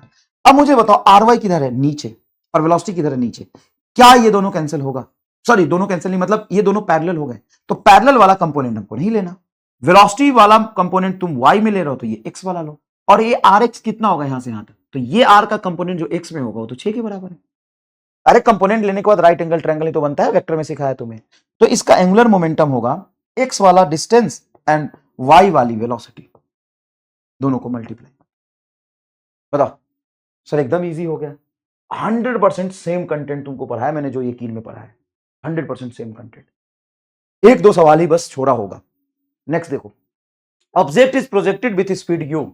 राइट बेटा, मेहनत लगती इस काम में ये चीज बोलने के लिए। Object is projected with speed you at an angle theta with horizontal, then find angular momentum of object with respect to point of projection when object is at maximum height। जब ऑब्जेक्ट मैक्सिमम हाइट पे है उसी समय इसका angular momentum बताओ। तो angular momentum के लिए क्या चाहिए सर? हमें आर और पी। जो सीधा है उसको रहने देंगे, जो टेढ़ा है उसको तोड़ के हम दोनों का परपेंडिकुलर कंपोनेंट मल्टीप्लाई कर देंगे। जो पैरेलल है उसको इग्नोर करेंगे, जो पैरेलल है उसको इग्नोर करेंगे। तो चलिए, ये है तुम्हारा एम मास का ऑब्जेक्ट, ये है तुम्हारा एम मास का ऑब्जेक्ट। इसको हमने u वेलोसिटी से थीटा एंगल में फेंका है। क्या ऐसे जगह घूमता हुआ जाएगा? मैक्सिमम हाइट पे जब पार्टिकल होगा तो इसकी मोमेंटम होगी M U cos theta I cap. Yes और नो? जो वेलोसिटी है उसको तुम मास से मल्टीप्लाई कर दो तो ठीक है, मोमेंटम आ गया। अब मुझे ओरिजिन के रिस्पेक्ट में जहां से फेंका वहीं से एंगुलर मोमेंटम बताना। देखो, object is projected with speed u at an angle theta with horizontal, then find angular momentum of object with respect to point of projection when it is at maximum height। वहां पर मैंने torque निकाला था, तो कैसे निकाला था? Torque याद कराऊं थोड़ा सा, रिवीजन भी हो जाएगा। 0,0 से जहां पे ऑब्जेक्ट है पहले उसका पोजीशन वेक्टर बनाया। तो पोजीशन वेक्टर एक कर्व नहीं होगा, सीधा लाइन पोजीशन वेक्टर। तो ये ऑब्जेक्ट का पोजीशन वेक्टर, mg फोर्स नीचे लग रहा था, तो हमने बोला ये जो पोजीशन वेक्टर है वो किसी अल्फा एंगल पे होगा। लेकिन अगर कंपोनेंट लोगे तो R cos alpha, X axis में ये कंपोनेंट आएगा, आर एक्स बोल दिया इसको, एंड वाई एक्स में ये कंपोनेंट आएगा। देखो यहां तक देखो, कंपोनेंट का मतलब है ये पार्टिकल ओरिजिन से इतना दूर पर है, तो एक्स में कितनी दूरी पर है वो एक्स कंपोनेंट हो गया, वाई में कितनी दूरी पर ये आर वाई हो गया। हमने बोला टॉर्क लिखते समय फोर्स नीचे है और ये तुम्हारा पैरेलल वाला डिस्टेंस, तो इस फोर्स के लिए पैरेलल वाला डिस्टेंस इग्नोर करो, आर एक्स को इससे मल्टीप्लाई कर दो। यस और नो बताओ? हाँ सर, बिल्कुल यही किया था हमने। अब देखना कितना मजा आएगा। Beauty of physics, beauty of physics देखिए, सुनिए। इसका मुझे मोमेंटम देखना है, तो मोमेंटम तो एक्स में आ गया। हाँ, क्या मोमेंटम पूरा का पूरा एक्स में होगा? हाँ, मैक्सिमम हाइट पे वर्टिकल वेलोसिटी 0 होती है। अगर मैक्सिमम हाइट पे वर्टिकल वेलोसिटी 0 है तो मोमेंटम तो पूरा का पूरा एक्स में होगा। अब इस पोजीशन वेक्टर का एक्स कंपोनेंट ये और वाई कंपोनेंट ये। अब मुझे एक्स कंपोनेंट नहीं लेना क्योंकि मोमेंटम एक्स में है, ये दोनों पैरेलल हो जाएगा, तो ये लेना है। अब बताओ, ग्राउंड से जब पार्टिकल मैक्सिमम हाइट पे था तो इसका वर्टिकल कंपोनेंट तो इस था। हाँ, तो एंगुलर मोमेंटम हो गया। वाई वाला डिस्टेंस और एक्स वाली momentum M U cos theta. मोक्ष मिल गया कि नहीं मिल गया जरूर कमेंट करके बताएं, पेज नंबर 20 पे। ऐसे सवाल नीट में पूछते नहीं है क्योंकि टफ है। अबे डैश टफ है, डैश टफ है। सर जो पार्टिकल यहां पहुंचा तो एंगुलर मोमेंटम क्या होगा? देख अभी बताता हूं, देख अभी बताता हूं। यहां पहुंचा तो क्या पार्टिकल की वेलोसिटी v इधर होगी, हॉरिजॉन्टल से थीटा फेंका तो हॉरिजॉन्टल से थीटा पे टकराएगा। X component u cos theta as it is रहेगा, vertical component u sin theta नीचे हो जाएगा। यस और नो? यस। अब पार्टिकल ओरिजिन से कितना दूर है आगे? सर इसकी पोजीशन वेक्टर रेंज के बराबर आएगी, जहां पे टकराता है वही रेंज होता है। अब हमें कहीं ना कहीं किसी एक रेफरेंस पॉइंट से एंगुलर मोमेंटम लिखना है। अगर एंगुलर मोमेंटम में ओरिजिन से लिख रहा हूं तो ये मेरा पोजीशन वेक्टर हो गया। हाँ सर, अगर मैं ओरिजिन से लिख रहा हूं तो ये मेरा पोजीशन वेक्टर हो गया। हाँ, ये मेरा पोजीशन वेक्टर हो गया। अब इस पोजीशन वेक्टर जो एक्स में है उसके अलोंग वेलोसिटी हम नहीं लेंगे, ये वाला परपेंडिकुलर वाला लेंगे। एंगुलर मोमेंटम होगा एक्स वाली पोजीशन वेक्टर मतलब रेंज एंड वाई वाली मोमेंटम मतलब mu sin theta. That's it, खत्म खत्म। बोलो, तो ये सारा केस मैंने तुम्हें करा दिया। अब है एंगुलर मोमेंटम को समराइज करने का। तो एंगुलर मोमेंटम को समराइज करने का पार्ट देख लीजिए। देखिए, pure rotational motion about fixed axis, जो फिक्स एक्सिस के अबाउट बॉडी घूम रही होगी, तो एंगुलर मोमेंटम का फॉर्मूला मैंने बताया सिंपल आई ओमेगा। इस पे पूरी पीएचडी आपको करा दी। यस और नो? बढ़िया। दूसरा, for point object angular momentum आपका होता है आर क्रॉस पी। ठीक है, ठीक है, एकदम बढ़िया। तीसरा, in pure rolling motion. Sir ये रोलिंग मोशन आ गया, इसमें ट्रांसलेशन रोटेशन दोनों होगा सर जी, ये टफ होगा ना? टफ कैसा टफ है? इसमें रोलिंग होगा तो सेंटर ऑफ मास की वेलोसिटी होगी, ओमेगा से घूम रहा होगा। हाँ, तो इसमें एंगुलर मोमेंटम तुम्हारा आई ओमेगा हो जाएगा, सेंटर ऑफ मास के अबाउट घूम रहा है तो रोटेशन की वजह से, और इसका सेंटर ऑफ मास का लीनियर मोशन वीसीएम की वजह से हो जाएगा आर क्रॉस पी। दोनों लिख दो। आर तुम्हारा पोजीशन वेक्टर फ्रॉम रेफरेंस, जहां पे रेफरेंस ले रहा हूं उसके रिस्पेक्ट में, पोजीशन वेक्टर फ्रॉम रेफरेंस, खत्म। ऑब्वियस सी बात है, अगर कोई ऑब्जेक्ट फिक्स एक्सिस के अबाउट घूम रहा है, कहीं नहीं जा रहा, फिक्स एक्सिस के अबाउट घूम रहा है, तो एल बराबर आई ओमेगा। अगर ऑब्जेक्ट ट्रांसलेट कर रहा है तो किसी पॉइंट के अबाउट लिखोगे आर क्रॉस पी। अगर वो घूम भी रहा है और चल भी रहा है तो घूमने की वजह से ये लिखा था हमने, तो सेंटर ऑफ मास के अबाउट घूम रहा है तो आपको ये लिखना है आई सी एम इंटू ओमेगा, और ट्रांसलेट भी कर रहा है तो आर क्रॉस पी, ये करना। अब रोलिंग मोशन चूंकि सिलेबस में नहीं है, तो रोलिंग मोशन में एंगुलर मोमेंटम ऑफकोर्स सिलेबस में नहीं लेगा वो। अगर रोलिंग मोशन ही सिलेबस में नहीं है सिलेबस में, तो वो तो पूछेगा नहीं। लेकिन फिर भी अगर पूछ दिया तो कुछ नहीं करना, दोनों को जोड़ दो। जैसे प्योर रोटेशन में काइनेटिक एनर्जी क्या होता है? Half I omega square. Pure translation में half M B square. Rolling में क्या होगा? ट्रांसलेशन प्लस रोटेशन की काइनेटिक एनर्जी। उसी तरीके से एंगुलर मोमेंटम लिखेंगे। चलो एक सवाल भी कर लेते हैं, क्या पता अगर आ जाए। मान लो यही सवाल उठाते हैं कि मान लो ये डिस्क है और डिस्क प्योर रोलिंग मोशन करते हुए आगे जा रहा है, जिसके सेंटर ऑफ मास की वेलोसिटी वीसीएम और ओमेगा से घूम रहा है, तो इसका एंगुलर मोमेंटम बताओ। तुम बोलोगे नहीं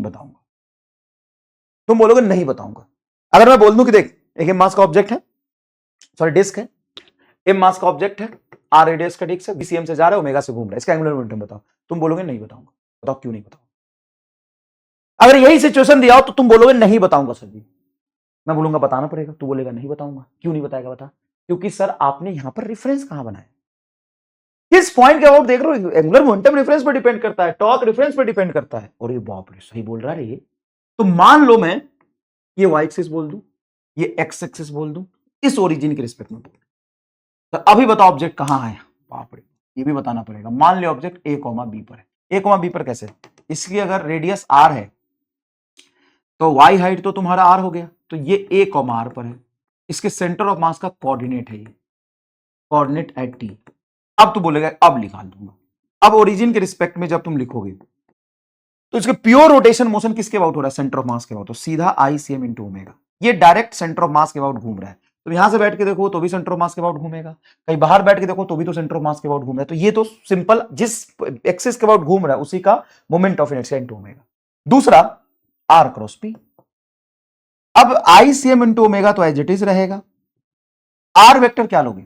सर देखो, इस लाइन पे इसका सेंटर ऑफ मास चल रहा है एक्स एक्सिस पे, तो इसकी लीनियर मोमेंटम होगा m into V C M. Linear motion की वजह से इसकी लीनियर मोमेंटम होगा। तो हमें लेना है, मान लो ये पोजीशन वेक्टर होगा, इसका x कंपोनेंट है आर एक्स और y कंपोनेंट है आर वाई। x कंपोनेंट बताओ कितना होगा? a के बराबर। जो कि मोमेंटम x में, तो x कंपोनेंट हमें पोजीशन का नहीं लेना, सेंटर ऑफ मास का पोजीशन लेना। y डायरेक्शन में हमें पोजीशन लेना है। अब y डायरेक्शन में अगर इसका रेडियस r था तो सरफेस से सेंटर की डिस्टेंस तो r होगी, तो r y डायरेक्शन का r इंटू एम वी और क्रॉस प्रोडक्ट लोगे तो जे क्रॉस आई आ रहा है, जे क्रॉस आई आ रहा है। क्यों भाई? तो आर तुम्हारा जे में और मोमेंटम आई में, तो जे क्रॉस आई। जे क्रॉस आई क्या होगा? निकाल दो, खत्म। और आई सी एम किधर? तो आई ओमेगा के डायरेक्शन में डिपेंड करेगी। ये एक्स एक्सिस, ये वाई एक्सिस। और कैसे घूम रहा है? क्लॉकवाइज। अगर क्लॉकवाइज घूम रहा है तो क्लॉक देखो कैसे घूम रहा है, देख नहीं ना, क्लॉकवाइज घूम रहा है तो ओमेगा की डायरेक्शन किधर होगी? एंगुलर मोमेंटम अंदर की तरफ। तो तुम लिखोगे I C M into omega minus I नहीं, जे नहीं, अंदर की तरफ minus K plus R M V C M into J cross I minus K, I cross जे के होता है, जे क्रॉस आई माइनस के हो गया, ये खत्म। अब इस पे ज्यादा दिमाग हम नहीं लगाते। अब तुमको ये लग रहा होगा कि सर ये टफ है, टफ नहीं है। सबसे पहले सेंटर ऑफ मास के बाद घूम रहा है तो आई सेम इंटू ओमेगा, क्लॉकवाइज घूम रहा है इसलिए माइनस लिखा, एंटी क्लॉकवाइज घूमता तो प्लस लिखता। दूसरा, आर क्रॉस पी में सारा मास सेंटर ऑफ मास पे मान के मैं इसका ट्रांसलेशनल मोशन के लिए एंगुलर मोमेंटम लिख सकता हूं। हाँ, तो सारा मास को सेंटर ऑफ मास पे मान लिया, तो बताओ ये एक्स एक्सिस में जा रहा है तो इसकी पोजीशन वेक्टर सेंटर ऑफ मास की आई, इसका एक्स कंपोनेंट इसके पैरेलल हम नहीं लेंगे, वाई कंपोनेंट लेंगे, वाई कंपोनेंट से हमने निकाल दिया एक्स की मोमेंटम, वाई की पोजीशन वेक्टर, और आर क्रॉस पी कर दिया। कितना आसान है सोचो। नेक्स्ट है, जैसे हम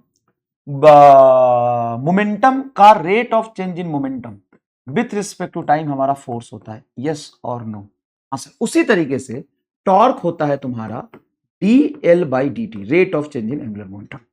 rate of change in linear momentum is called force, rate of change in linear momentum is called force, rate of change in angular momentum is torque. तो क्या है, यहां से ये भी कह सकता हूं मैं, slope of angular momentum time graph, angular momentum time graph is called torque,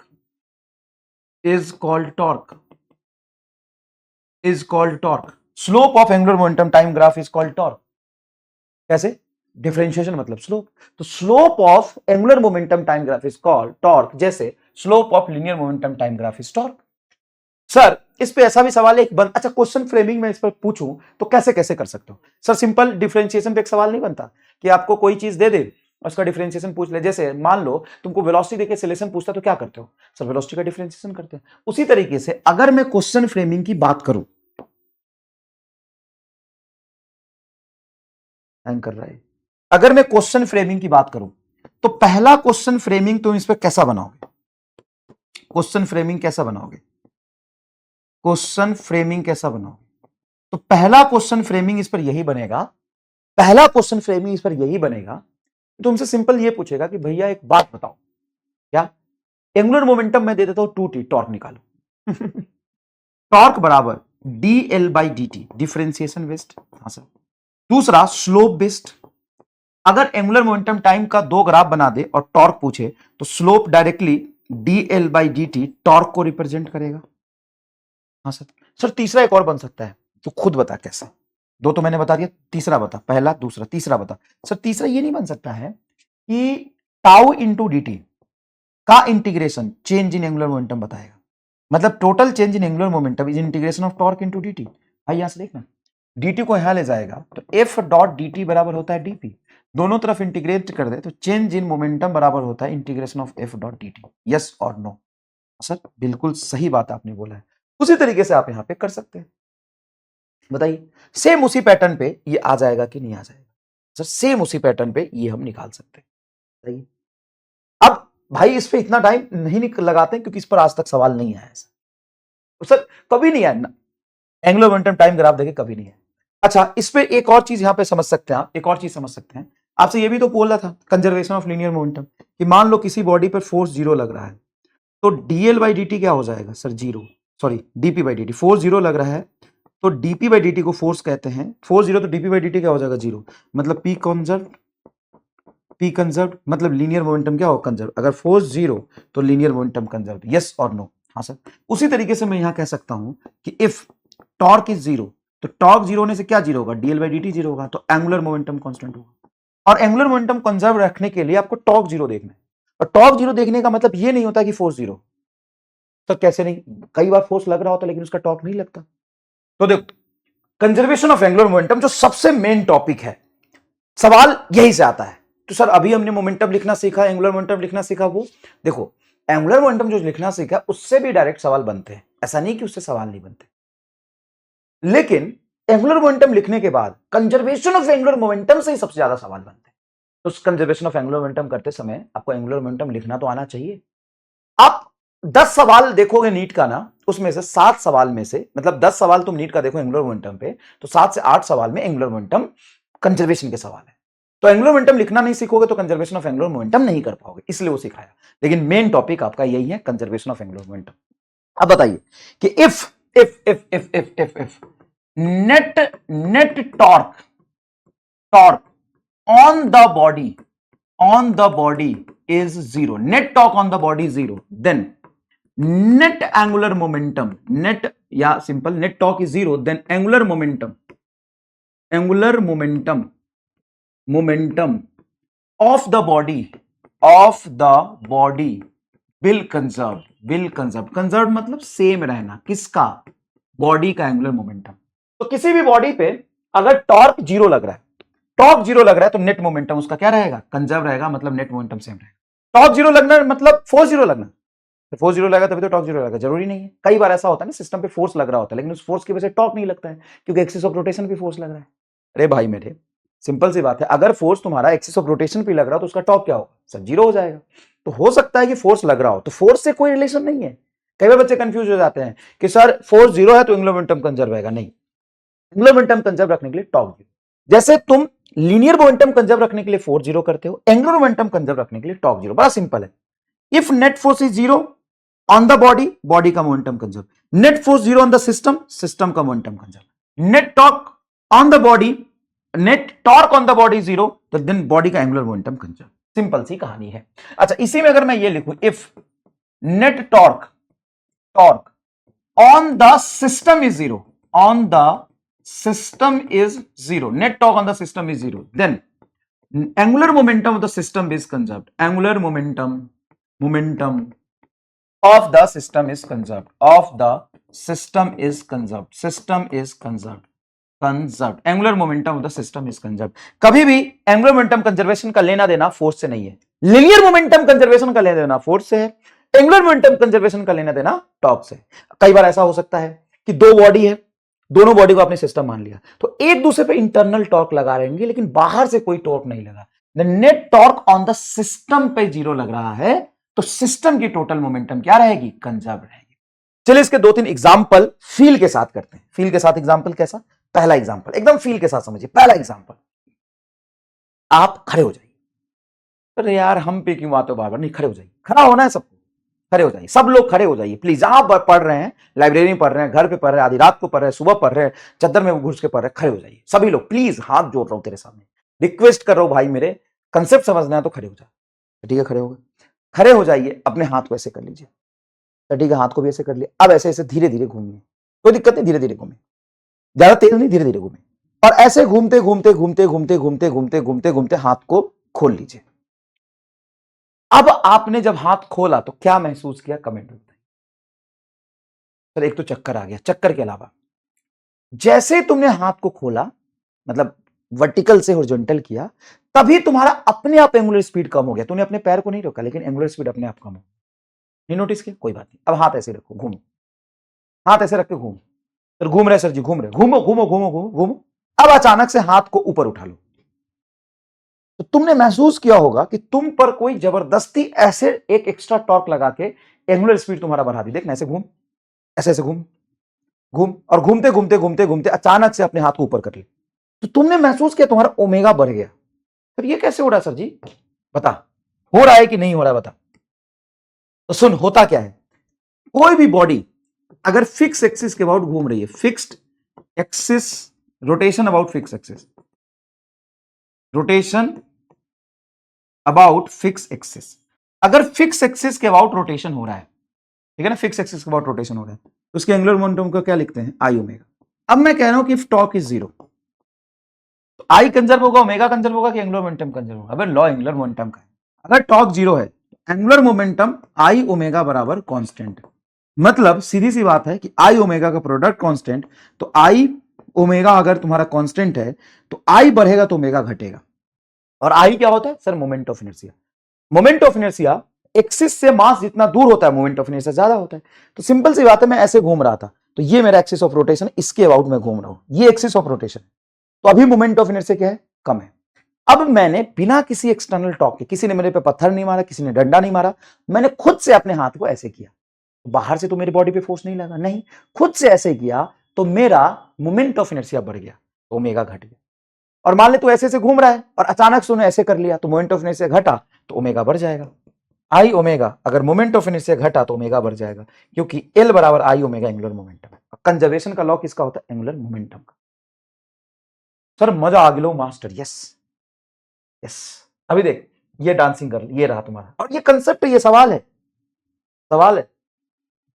देखो इधर, जैसे ये मान लो ये डांसिंग गर्ल है, ये ऐसे करके ओमेगा से ऐसे घूम रही है, ठीक है।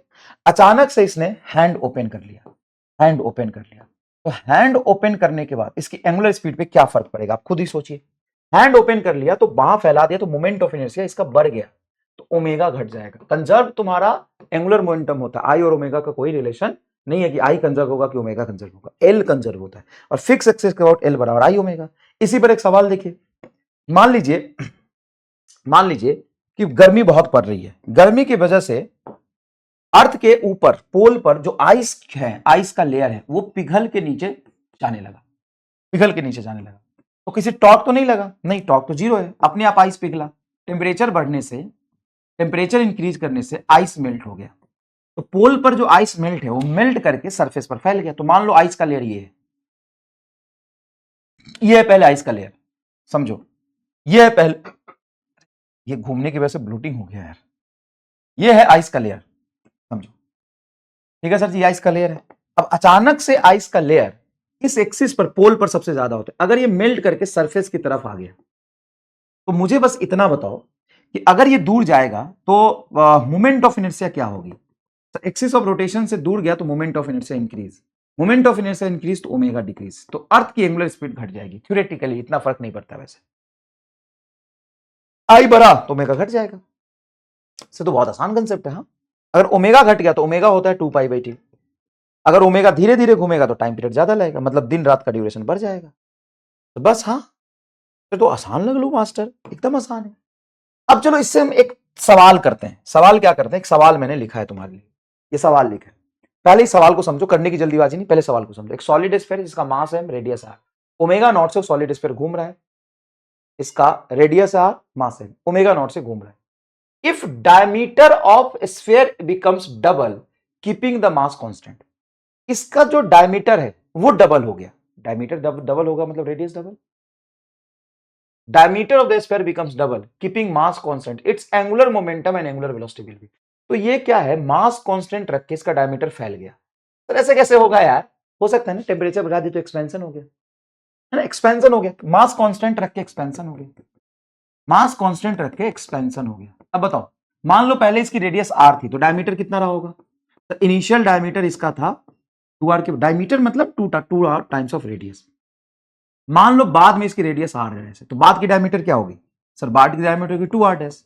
इसने बोला कि पहले जो डायमीटर था उसका डबल हो गया अब डायमीटर, पहले डायमीटर 2r था, 2r का डबल डायमीटर अब का फाइनल डायमीटर है 2r डैश, 2 से 2 कट गया, r dash double, diameter double मतलब रेडियस डबल। अब बताओ मोमेंट ऑफ इनर्शिया अगर तुम लिखोगे तो मोमेंट ऑफ इनर्शिया इनिशियली अगर तुम लिखो तो 2/5 रेडियस r तो r², final moment of inertia क्या होगा sir? 2/5 m into radius double तो 2r का होल स्क्वायर। तो यहाँ पे 2 का होल स्क्वायर 4 बाहर चला जाएगा तो अंदर में बचेगा 2/5 mr²। अब ध्यान से देखो, क्या 4 गुना इनिशियल मोमेंट ऑफ इनर्शिया हो गया? सिंपल सी बात है, पहले इनिशियली उसका r रेडियस पे moment of inertia solid sphere का 2/5 mr², बाद में देखो मास को कांस्टेंट रखते हुए रेडियस फैल गया, बस डायमीटर डबल तो रेडियस डबल तो मोमेंट ऑफ इनर्शिया 4 गुना हो गया। ठीक है, बताओ क्या सिस्टम पर टॉर्क लगा कहीं? नहीं। तो एंगुलर मोमेंटम इनिशियल बराबर angular momentum final, angular momentum होता है आई ओमेगा, तो इनिशियल आई इनिशियल ओमेगा बराबर final I final omega. Initial आई बोलो कितना था सर? आई था 2/5 mr², या आई लिख लो इनिशियल आई, इनिशियल एंगुलर वेलोसिटी कितना था? Omega naught, final I initial का 4 गुना, इनिशियल का 4 गुना इनटू फाइनल ओमेगा, ये कट गया, मोमेंट ऑफ इनर्शिया 4 गुना बढ़ा था तो फाइनल एंगुलर स्पीड तुम्हारा 4 गुना कम हो जाएगा। बताओ, तो खत्म। तो एंगुलर मोमेंटम क्या रहेगा? सेम, कंजर्व्ड, कांस्टेंट, और एंगुलर वेलोसिटी क्या हो जाएगा? 4 गुना कम, क्योंकि मोमेंट ऑफ इनर्शिया 4 गुना बढ़ा है। खत्म। अब एक चीज देखो, अगर पहले का टाइम पीरियड में टी लू तो फाइनल टाइम पीरियड ओमेगा को क्या लिख सकते हैं? 2π फाइनल टाइम पीरियड बराबर initial time period 2π/t0 into 4, 2π से 2π कट गया तो final time period 4 times of initial time period आ गया। हाँ सर, ये भी समझ में आ गया। आसान था कि टफ? आसान था कि टफ? फिर से मैं समझाऊं इसको, फिर से मैं समझाऊं इसको, फिर से मैं समझाऊं इसको, तो समझ, सॉलिड स्फीयर ओमेगा से घूम रहा है, अचानक से इसका मास कांस्टेंट रखते हुए साइज बढ़ गया। अच्छा, बच्चा इसमें पूछता है सर आपको कैसे पता चला कि इसमें कंजर्वेशन ऑफ एंगुलर मोमेंटम लगना है? पूछता है, ऑफलाइन में बहुत लंबे समय तक 10 साल तक पढ़ाया मैंने। बच्चा पूछता है सर मुझे कैसे पता चला कंजर्वेशन ऑफ एंगुलर मोमेंटम लगना है? तो सवाल सुन, अगर कंजर्वेशन ऑफ एंगुलर मोमेंटम नहीं तो क्या? बोलना बोलना, कंजर्वेशन ऑफ एंगुलर मोमेंटम कहता है मैं नहीं तो कौन बे, बोलना बोलना, मैं नहीं तो कौन। अब चूंकि यहाँ पे टॉर्क का सवाल है नहीं, क्यों नहीं? क्योंकि फोर्स एक्सटर्नल लग नहीं रहा, तुमको बताया नहीं, तुमको तो बोल दिया कि साइज बढ़ गया। कैसे बढ़ गया? मास कांस्टेंट रख एक्सपेंशन हो, तो टॉर्क लग नहीं रहा। मोमेंट ऑफ इनर्शिया निकालने का सवाल है नहीं। दूसरा, तूने इस चैप्टर में पढ़ा क्या है? एक ही तो लॉ पढ़ा है, कंजर्वेशन ऑफ एंगुलर मोमेंटम। तो पहले वो घूम रहा था ओमेगा से, बाद में कुछ चेंजेस हुआ, मोमेंट ऑफ इनर्शिया कुछ चेंज हो गया, और बाद में कितने फाइनल ओमेगा से घूमेगा पूछा है। तो बताना क्या? ये सुन के क्या तुम्हारे दिमाग में और कंसेप्ट क्लियरिटी हुआ नहीं कि नहीं? पेज नंबर 27 पे अगर मजा आ गया तो कमेंट करके जरूर बताना कि सर ये सवाल मेरे दिमाग में आया लेकिन कंसेप्ट अब समझ आया। सवाल मेरे भी दिमाग में आया था सर कि हमें कैसा पता चलेगा कि मोमेंटम कंजर्वेशन करना है, कंजर्वेशन ऑफ एंगुलर मोमेंटम करना है। सवाल मेरे दिमाग में भी आया था, नहीं भी आया था तो कंसेप्ट में मोक्ष मिला कि नहीं? ठीक है, अब अगली बारी है आपका उसका नीट 2025 के सवाल का। डायरेक्ट नीट 2025 में एक सवाल आया था, उस पर चलते हैं। यह सवाल है नीट 2025, ये करते हैं गुरु, पहले नीट 2025 के सवाल को समझते हैं। अब मैं आपको बोलूंगा कि आप फटाफट स्क्रीन पॉज करके इस सवाल को खुद से करने की कोशिश करिए प्लीज। सभी लोग स्क्रीन पॉज करके इस सवाल को खुद से करने की कोशिश करिए प्लीज। सभी लोग स्क्रीन पॉज करके खुद करिए, करिए स्क्रीन पॉज करिए, करिए। नीट 2025 जिसको तुम मुश्किल बोलते आए हो कि हर चैप्टर में नीट 2025 के सवाल को चाहे कोई सा भी सवाल हो आसान बना के कराया कि नहीं, आसान बनाया कराया कि नहीं, इसको करो तुम खुद। नीट 2025 का सवाल है। चलो, तो क्या कह रहा है? Sun rotate around its centre once in 27 days. Once मतलब एक बार रोटेट कर रहा है 27 दिन में, इसका टाइम पीरियड है तो 27 डेज हो गया, नहीं समझे? Sun rotate around its centre once in 27 days.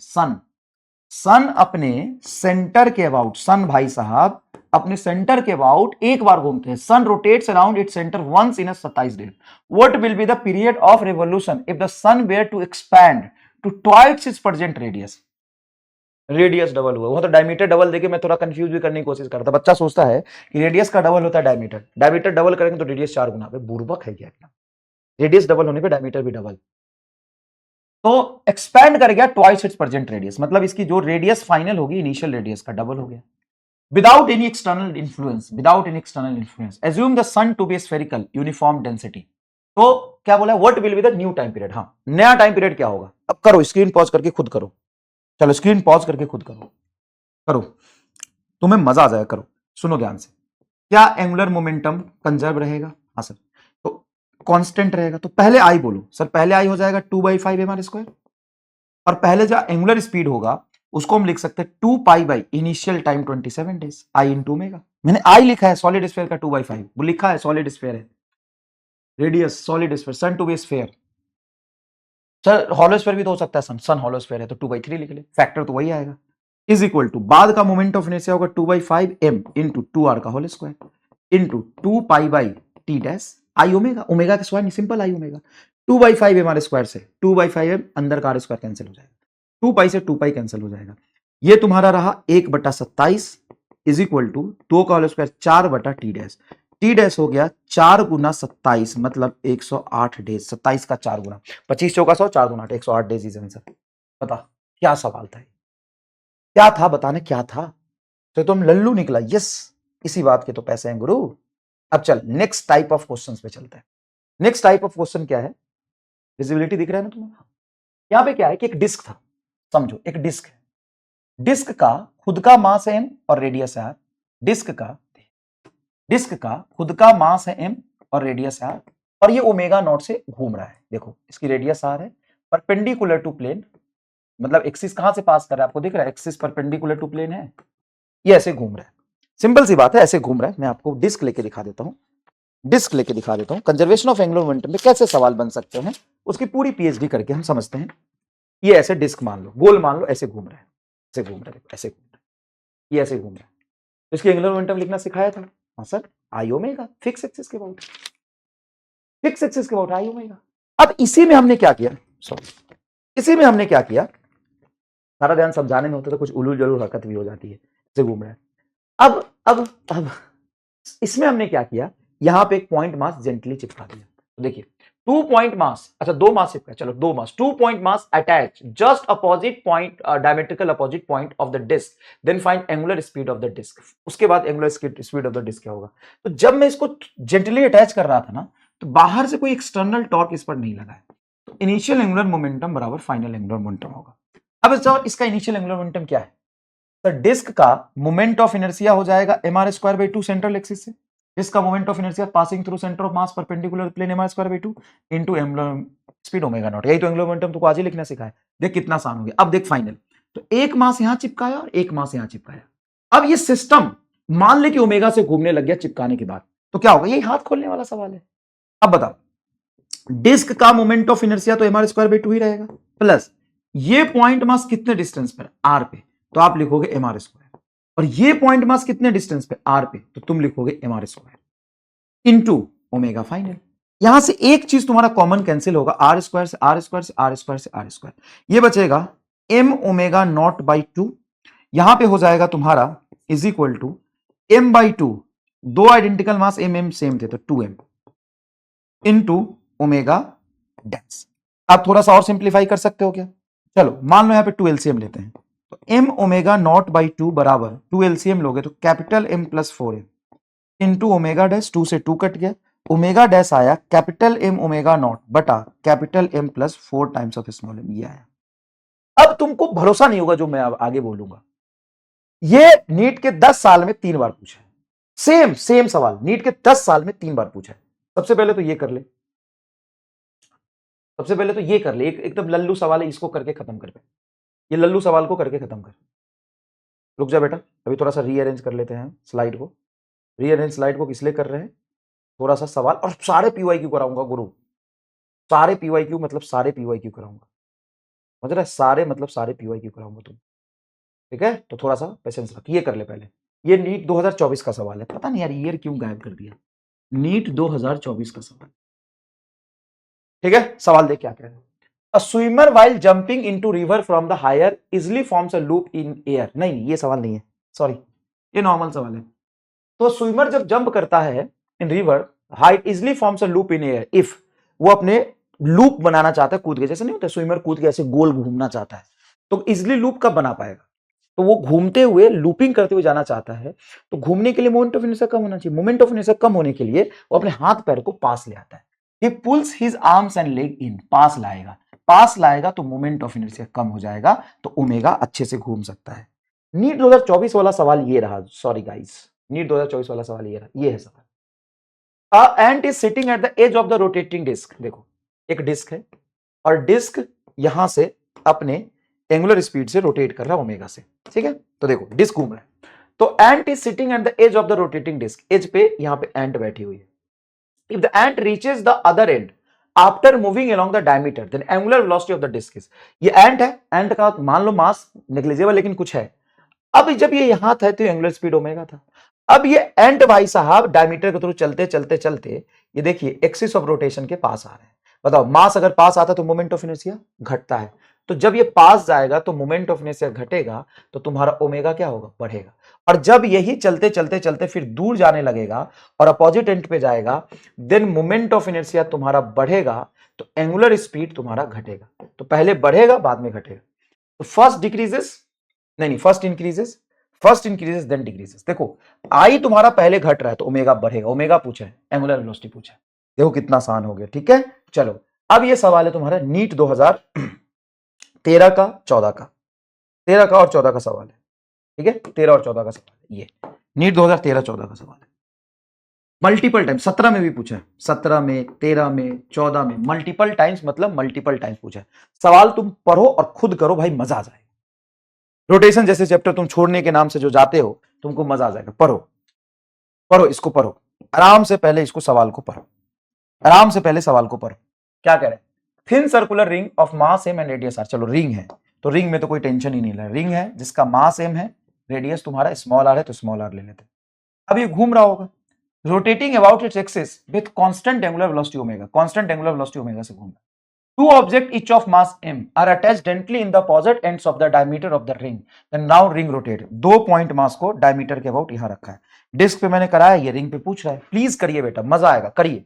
तो सर देखिए, initial angular momentum I omega बराबर final angular momentum. Initial angular momentum क्या होगा सर? डिस्क का moment of inertia m into R square into omega बराबर बाद का disc का एम आर स्क्वायर प्लस इस पॉइंट मास का सेंटर से तो आर डिस्टेंस पे एम आर स्क्वायर और एम आर स्क्वायर, तो 2 M R square into final speed omega dash.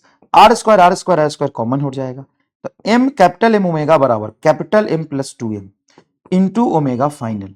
तो ओमेगा फाइनल तुम्हारा आ गया कैपिटल एम ओमेगा बटा कैपिटल एम प्लस 2m। बताओ कंसेप्चुअली न्यूमेरिकली विजुअलाइज हुआ कि नहीं? तो एकदम आसान लगा गुरुजी। नेक्स्ट देखो, अब एक डिस्क रोटेट कर रहा है, ठीक है सर, दूसरा डिस्क भी रोटेट कर रहा है, ठीक है सर, उसको बड़े प्यार से एक दूसरे के ऊपर रखेंगे। सर ऐसे तो एक डिस्क जब दूसरे पर रखोगे तो ये रफनेस की वजह से टॉर्क लगेगा, हाँ, लेकिन एक दूसरे पर टॉर्क लगेगा, बाहर से कोई टॉर्क नहीं लगेगा। सर ये दो रोटेटिंग ऑब्जेक्ट का कोलिजन जैसा हो गया। ये बहुत फेवरेट टॉपिक है कंजर्वेशन ऑफ एंगुलर मोमेंटम का, बहुत फेवरेट मतलब बहुत फेवरेट। सुनिएगा ध्यान से।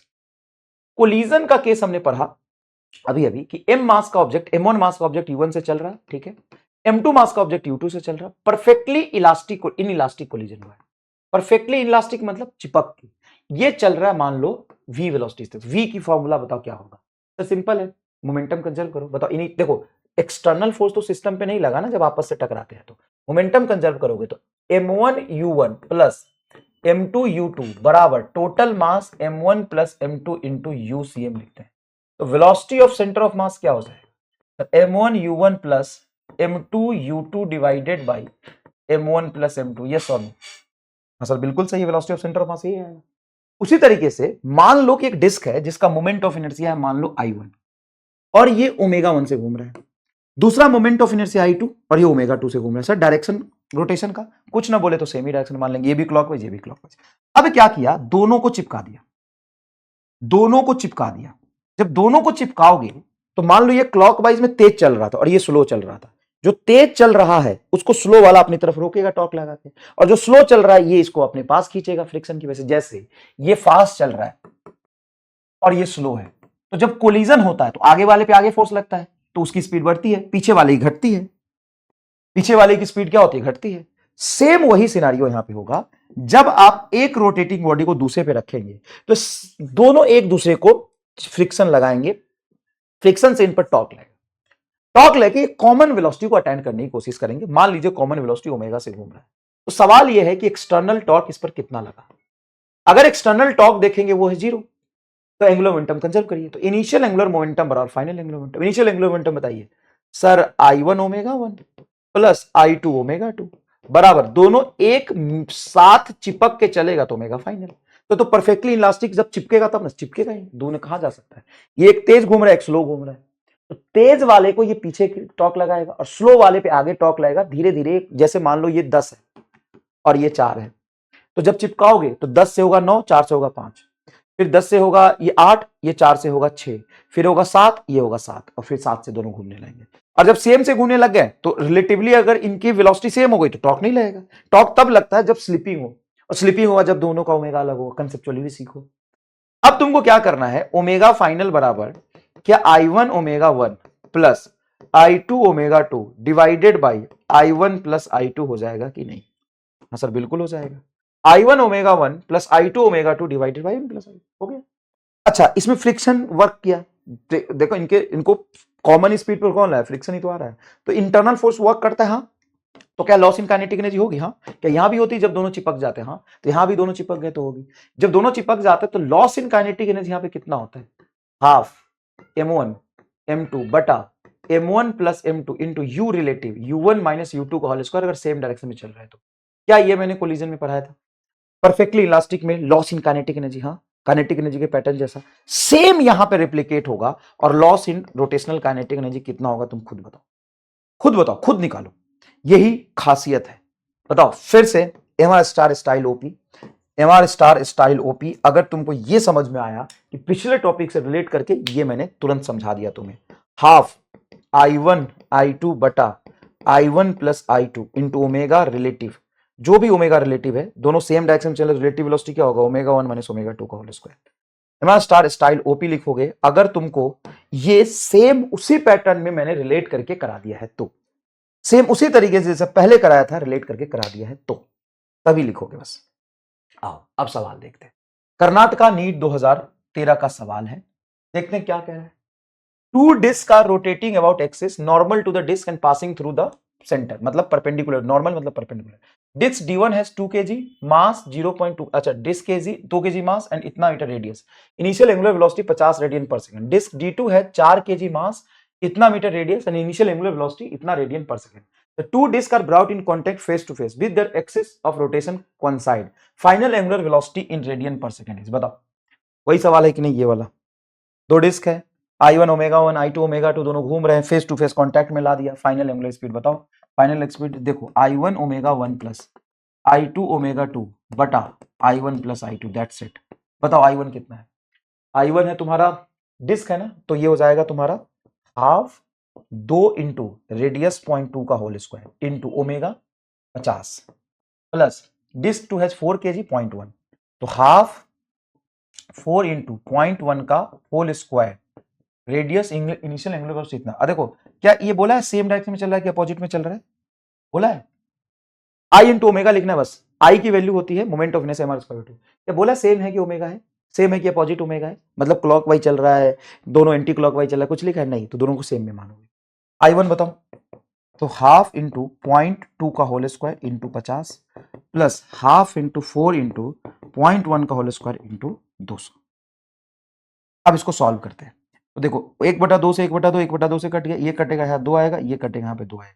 सिंपल सी बात है, 0.2 का होल स्क्वायर हो जाएगा 2 का होल स्क्वायर 4, मतलब 0.2 को बोल सकते 2/10, 2 का होल स्क्वायर 4/100, तो होगा 4/100 इंटू 50 प्लस ये 2 0.1 का whole square 1/100 into 200 divided by 0.2 का होल स्क्वायर 4/100 इंटू 50 क्यों आई है। मोमेंट ऑफ इनर्शिया लिखना हाफ एम आर स्क्वायर बस ना, ये 50 नहीं आएगा ना, सॉरी मैं तो ऊपर वाला एग्जैक्टली कॉपी कर दिया। हाफ एम आर स्क्वायर, तो ये हो जाएगा 4/100 बस, हाँ, और ये हो जाएगा तुम्हारा 0.1 का होल स्क्वायर मतलब 1/100, तो 100 एलसीएम निकल के कैंसिल हो जाएगा, 5 चौक 20 200 और 400, तो ये हो गया तुम्हारा 600। 200 गुना 2 400, 50 गुना 4 200, तो 200 और 400 600 और 4 1 5, 600/5, तो 5 12 25 60, 120 आ रहा है यार, 120 ऑप्शन है। कैलकुलेशन थोड़ा सा कर लो ध्यान से, बताओ। चलो नेक्स्ट देखो, horizontal disc rotating freely about a vertical axis through its centre making 90 revolution per minute, तो तुम्हारा वो दे दिया, फ्रीक्वेंसी दे दिया 90 RVM revolution per minute. And a small piece of wax of mass m falls vertically on the disc and stick to it at a distance small r from the axis. If the number of revolution per minute reduced to 60, number of revolution पहले था 90, बाद में number of revolution हो गया RVM 60 हो गया, then moment of inertia of the disc क्या था। सवाल को एक बार रीड करो तभी तुमको मजा आएगा करने में, और खुद अटेम्प्ट करो, सवाल को एक बार रीड करो सवाल को। हॉरिजॉन्टल डिस्क है, देख भाई ये तुम्हारा हॉरिजॉन्टल डिस्क है, इस हॉरिजॉन्टल डिस्क में मैंने कलर भी भर देता हूं ताकि तुमको डिस्क का फील आए। ये ऐसे ओमेगा से घूम रहा है, जिस ओमेगा इनिशियल की वैल्यू होगी 2 पाई एफ इनिशियल तुमको दिया 90 रिवोल्यूशन पर मिनट RVM। अब वो क्या बोला कि वर्टिकली एक वैक्स आके इस पर चिपक गया, एक्स्ट्रा मास चिपकेगा तो एक्स्ट्रा मोमेंट ऑफ इनर्शिया आएगा, तो इसकी फाइनल एंगुलर स्पीड कुछ कम हो गई, वो बताओ कितनी। तो एंगुलर मोमेंटम कंजर्वेशन, सर यहाँ पे टॉर्क 0 लगेगा, हाँ वैक्स और डिस्क के बीच में कोई टॉर्क नहीं, वैक्स और डिस्क को सिस्टम मान लोगे तो टॉर्क नहीं है। तो इनिशियल एंगुलर मोमेंटम होगा तुम्हारा आई इंटू ओमेगा, आई बोलो डिस्क का, तो डिस्क का मोमेंट ऑफ इनर्शिया निकालना है तो उसको थोड़ा लिखोगे, थोड़ी आईडी रखोगे, इंटू ओमेगा है तुम्हारा 2 पाई इंटू 90 बराबर फाइनल डिस्क का मोमेंट ऑफ इनर्शिया प्लस ये मास, अगर r डिस्टेंस पे चिपका है तो क्या इसको mr स्क्वायर लिख सकते हैं, पॉइंट मास जाके चिपका mr स्क्वायर इंटू ओमेगा है तुम्हारा 2 पाई इंटू 60, अरे एफ दिया है फ्रीक्वेंसी, ओमेगा बराबर होता है 2 पाई एफ। तो यही तो एंगुलर मोमेंटम लिखना हम सीख रहे थे पहले। बताओ एंगुलर मोमेंटम अकेला डिस्क घूम रहा था तब angular momentum ID into omega 2 पाई 90, जब डिस्क के साथ एक पॉइंट मास चिपक गया तो दोनों का एंगुलर मोमेंटम आई इंटू ओमेगा, 2 पाई से 2 पाई कट गया, 30 दूना 60, 30 तिहाई 90, 3 आ गए, तो ये तो जाएगा 3ID बराबर 2ID प्लस 2mr²। 2ID इधर चला गया, 3ID में से 2ID जाएगा, तो ID बराबर 2mr²। ID बराबर 2mr²। 3ID में से 2ID जाएगा, ID बराबर 2mr²। ID बराबर 2mr² इज योर आंसर। बोलिए बोलिए, ID बराबर 2mr² इज योर आंसर। आसान लगा कि नहीं लगा? ये क्या है? Circular disc of moment of inertia it rotating in a horizontal plane about the axis with a constant angular speed omega. Another disk of moment of inertia it drop coaxially on the rotating disk. Second disk has zero angular speed. Eventually both the disks rotate with a constant angular speed omega. Then energy lost by the initial। ये NEET का सवाल है, और please मैं एक काम करता हूं, ये चाचा ने ऑप्शन नहीं दिए, ये नीट का सवाल है, 2017 या 14 का सवाल है। डायरेक्ट इसका अभी जो तुमको मैंने रिलेट करके सिखाया, लॉस इन काइनेटिक एनर्जी का हाफ पहले का moment of inertia IT into IB बटा IT plus IB, sorry IT into IB, IT plus IB into omega का होल स्क्वायर, कि एक डिस्क रेस्ट में दूसरा रोटेट कर रहा है, तो कोई दिक्कत नहीं, फिर तो यही वाली बात हो गई। ये तो हमने किया है कि मान लो एक चल रहा और ये रुका हुआ है, जाके इसके साथ चिपक गया, तो इनिशियल रिलेटिव वेलोसिटी u का होल स्क्वायर हो जाएगा, यहां पे ओमेगा का होल स्क्वायर हो जाएगा, खत्म खत्म। ये देखिए नीट 2018 का सवाल, और ऐसा ही सवाल 2023 में भी आया है। 2023 में आया, देखिए क्या कह रहा है। Solid space rotating freely about the symmetric axis free space, the radius of the sphere is increased keeping ना, 2023 में नहीं, 2023 का सवाल मैं कराता हूं बिल्कुल। ये solid sphere is rotating freely about it's symmetrical axis in free space, the radius of sphere is increases keeping its mass same, beach of the flowing physical quantity is constant. बता आंसर बता, करा नहीं दिया नहीं 2018 का सवाल। हाँ 2023 में एक सवाल आया था कि तुमसे ये बोला था कि एक बॉडी है m मास का, ये v स्पीड से सर्कुलर पाथ पे घूम रहा है, इसका एंगुलर मोमेंटम किधर होगा, बस ये पूछा था। और एंगुलर मोमेंटम होगा परपेंडिकुलर टू द प्लेन। अगर v पाथ से एंटी क्लॉकवाइज चल रहा है, एंटी क्लॉकवाइज एंगुलर मोमेंटम तुम्हारा प्लेन के ऊपर परपेंडिकुलर होगा। ऑप्शन क्या थे कि बॉडी घूम रहा है, रेडियस वेक्टर की तरफ एंगुलर मोमेंटम होगा। अबे एंगुलर मोमेंटम I ओमेगा की तरफ होता है। ये तुम्हारा नीट 2023 का सवाल है। अब तुम ईमानदारी से बताओ कि पूरे क्लास में जब पूरा क्लास हो जाए तो बताना कितने सवाल मैंने तुमको पीआई कर। नीट 2012 में भी ऐसा ही सवाल आया था। मैं when a mass rotating in a plane about a fix point its angular momentum is directed along a line perpendicular the plane of rotation. सही है, a line making angle 45 degree, plane of rotation के angle पे थोड़ी ना, देखो radius के long थोड़ी ना होता है, टेंजेंट ऑफ द ऑर्बिट के लॉन्ग थोड़ी ना होता है, प्लेन के परपेंडिकुलर होता है। ये तो सिखा रहा था तुम्हें, ये ओमेगा की डायरेक्शन में होगा, omega perpendicular to the plane होता है, ये तो सिखा रहा था। इधर एक सवाल देख, ये बढ़िया सवाल है। एक हॉरिजॉन्टल टेबल है, क्या है भाई मेरे, हॉरिजॉन्टल टेबल है, तो ठीक है कोई दिक्कत नहीं, आन दो हॉरिजॉन्टल टेबल है तो टेबल का टवल याद देंगे अपन। Tension in a string is increases gradually and finally mass in a circle of radius r/2, मतलब mass is rotating in a circle of radius r/2, then find kinetic energy of the object. Kinetic energy string का थोड़ी ना होगा, object का होगा। Kinetic energy of object, kinetic energy of object. तो system पहले समझ लो, हुआ क्या, एक हॉरिजॉन्टल टेबल है, ऐसे हॉरिजॉन्टल टेबल है, यहां पे रस्सी बांध दिया, यहां पे रस्सी बांध के लटका दिया, उस रस्सी से एक m मास का ऑब्जेक्ट कनेक्टेड है, ये घूम रहा है रस्सी से बंधा हुआ और रस्सी नीचे लटका है। अब रस्सी को पकड़ के मैंने कुछ उसमें टेंशन प्रोवाइड किया ताकि घूमने के लिए जो फोर्स चाहिए वो उसमें टेंशन दे रहा होगा। लैंग्वेज में ये डिलीट कर देता हूं। ये नीट का पूछा हुआ सवाल है, जेई 2011 नीट में 2 बार आया है, नीट में भी 2 बार आया ये सवाल, नीट में सवाल ये 2 बार आया है। ठीक है, मैं एक बार समझा देता हूं। सवाल क्या है, a small mass attach to the string rotate in a frictionless table top as shown, ऊपर से देख रहे हो horizontal table. If the tension in the string is increases by pulling the string causing the radius of the circular motion decreases by a factor of 2। मतलब मान लो ये अभी radius r में घूम रहा है, तो फाइनली वो r/2 रेडियस में घूमने लग गया। ये यहां से ऐसे रस्सी कनेक्टेड है, इसमें टेंशन टी है, फाइनली r/2 रेडियस में घूमने लग गया। ठीक है, then kinetic energy of the mass will be, तो मास की काइनेटिक एनर्जी क्या हो जाएगी, डिक्रीज इंक्रीज क्या होगी वो बताना है। तो सबसे पहले देखो, एक पॉइंट ऑब्जेक्ट m मास से ऐसे घूम रहा है और तुम टेंशन जो लगा रहे हो, क्या टेंशन एकदम सेंटर से पास कर रहा है इसके, हाँ, तो टॉर्क ड्यू टू टेंशन क्या हो जाएगा, 0। तो एंगुलर मोमेंटम इनिशियल बराबर final. Torque due to tension 0 क्यों होगा, इसलिए होगा क्योंकि एक्सिस ऑफ रोटेशन से टेंशन पास कर रहा है। तो तुम लिखोगे इस O के अबाउट टेंशन का टॉर्क, तो टेंशन पीछे और पोजीशन वेक्टर आगे, पैरेलल हो, एंटी पैरेलल हो गया। इनिशियली एंगुलर मोमेंटम हो जाएगा I into omega, fix axis के अबाउट जब भी कोई ऑब्जेक्ट घूम रहा हो I omega. Initially I omega बराबर फाइनली आई ओमेगा। अब मुझे ध्यान से बताओ, आई पॉइंट ऑब्जेक्ट का क्या होता है sir? M R square, moment of inertia point object है, इनटू ओमेगा को हम वी बाई आर लिख सकते हैं। ऐसे लिख लो, इनिशियल वेलोसिटी मान लो वी से घूम रहा था, नहीं दिया है तो मान लेते हैं कि वी नॉट से घूम रहा है, तो ये हो जाएगा V naught by R is equal to final moment of inertia क्या होगा जब आर बाई टू डिस्टेंस पे आ गया, तो M into R by two का होल स्क्वायर इंटू ओमेगा कितना हो जाएगा इसका सर? वी बटा आर बाई टू, क्योंकि रेडियस आर बाई टू है ना। तो फाइनली जब ये मान ले वी स्पीड से घूम रहा है तो कितने रेडियस में घूम रहा है? R by two. तो यहां पे हम ओमेगा को लिखेंगे वी बाई आर। ठीक है, एक और तरीका है करने का, एक पॉइंट ऑब्जेक्ट सर्कुलर पाथ में घूमता है तो उसका एंगुलर मोमेंटम आई ओमेगा पहले ही लिख लेते हैं। आई होता है तुम्हारा एम आर स्क्वायर और ओमेगा होता है वी बाई आर। आर से आर कट गए, आर बचेगा, सिंपल आ गया एम बी आर, खत्म। एंगुलर मोमेंटम हो गया तुम्हारा एम बी आर। तो पहले एंगुलर मोमेंटम बोलो mass and velocity V radius, बाद में एंगुलर मोमेंटम बोलो मास तो ही रहेगा, वेलोसिटी हमें निकालना है, पहले वेलोसिटी मान लो वी नॉट, बाद में निकालना है, रेडियस कितनी हो गई? आधी, बस ऐसे कर लो। एंगुलर मोमेंटम हमने लिख लिया, पॉइंट ऑब्जेक्ट सर्कुलर पाथ में घूमता है तो एमबीआर होता है। एम से एम कट गया, आर से आर कट गया, तो वी डैश बराबर हो गया 2 वी नॉट। तो इनिशियली काइनेटिक एनर्जी जब लिखोगे तो हाफ एम वी नॉट का स्क्वायर लिखोगे, और फाइनल काइनेटिक एनर्जी जब लिखोगे तो हाफ एम 2 वी नॉट का स्क्वायर लिखोगे।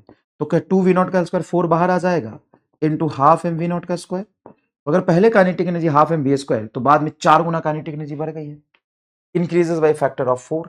4 गुना काइनेटिक एनर्जी बढ़ गई, स्पीड डबल होने से काइनेटिक एनर्जी कितनी गुनी बढ़ गई है? 4 गुनी।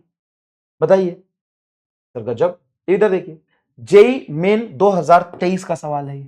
सवाल देखिए क्या कह रहा है, earth suddenly shrink to 1/68 of its original volume with its mass remaining the same, the period of rotation of the earth becomes इतना, then value of x is। क्या लगाओगे? कंजर्वेशन ऑफ एंगुलर मोमेंटम के अलावा क्या है इसमें? Sir इसमें volume दिया है, लेकिन if the earth suddenly shrink to 1/16 of its original volume then its mass remains the same. अब देखो, वॉल्यूम का फॉर्मूला होता है 4/3 पाई आर क्यूब। अब उसने बोला है कि जो फाइनल वॉल्यूम है इनिशियल वॉल्यूम का 64 गुना हो गया, यही बोला है। सिंक किया है मतलब श्रिंक मतलब पतला हुआ है, सिंक करने का मतलब, एक मिनट ये क्या हो गया? अरे यार अचानक से बैटरी लो होकर आवाज चली गई थी, ध्यान मेरा तुरंत चला गया, नहीं तो गड़बड़ हो जाता। सिंक करने का मतलब वो कंप्रेस हो गया, सिंक बोला ना 1/6 वॉल्यूम।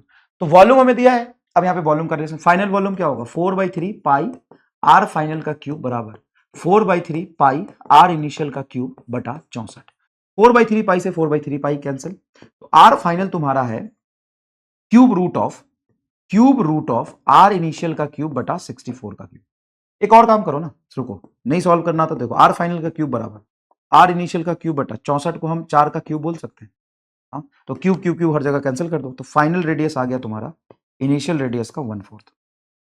अब कर दो moment of angular momentum conserve, initial angular momentum बराबर final angular momentum. Angular momentum बोलो तो अर्थ है तो 2/5 मास वही रेडियस का square into 2 pi by T इसका टाइम पीरियड बोल दो। ठीक है, volume it's remaining time is same, the period of rotation of earth becomes इतना। ठीक है, पहले तो तुम्हारा 2 पाई बाई 24 हो गया, टाइम पीरियड अर्थ का है, सन नहीं अर्थ है।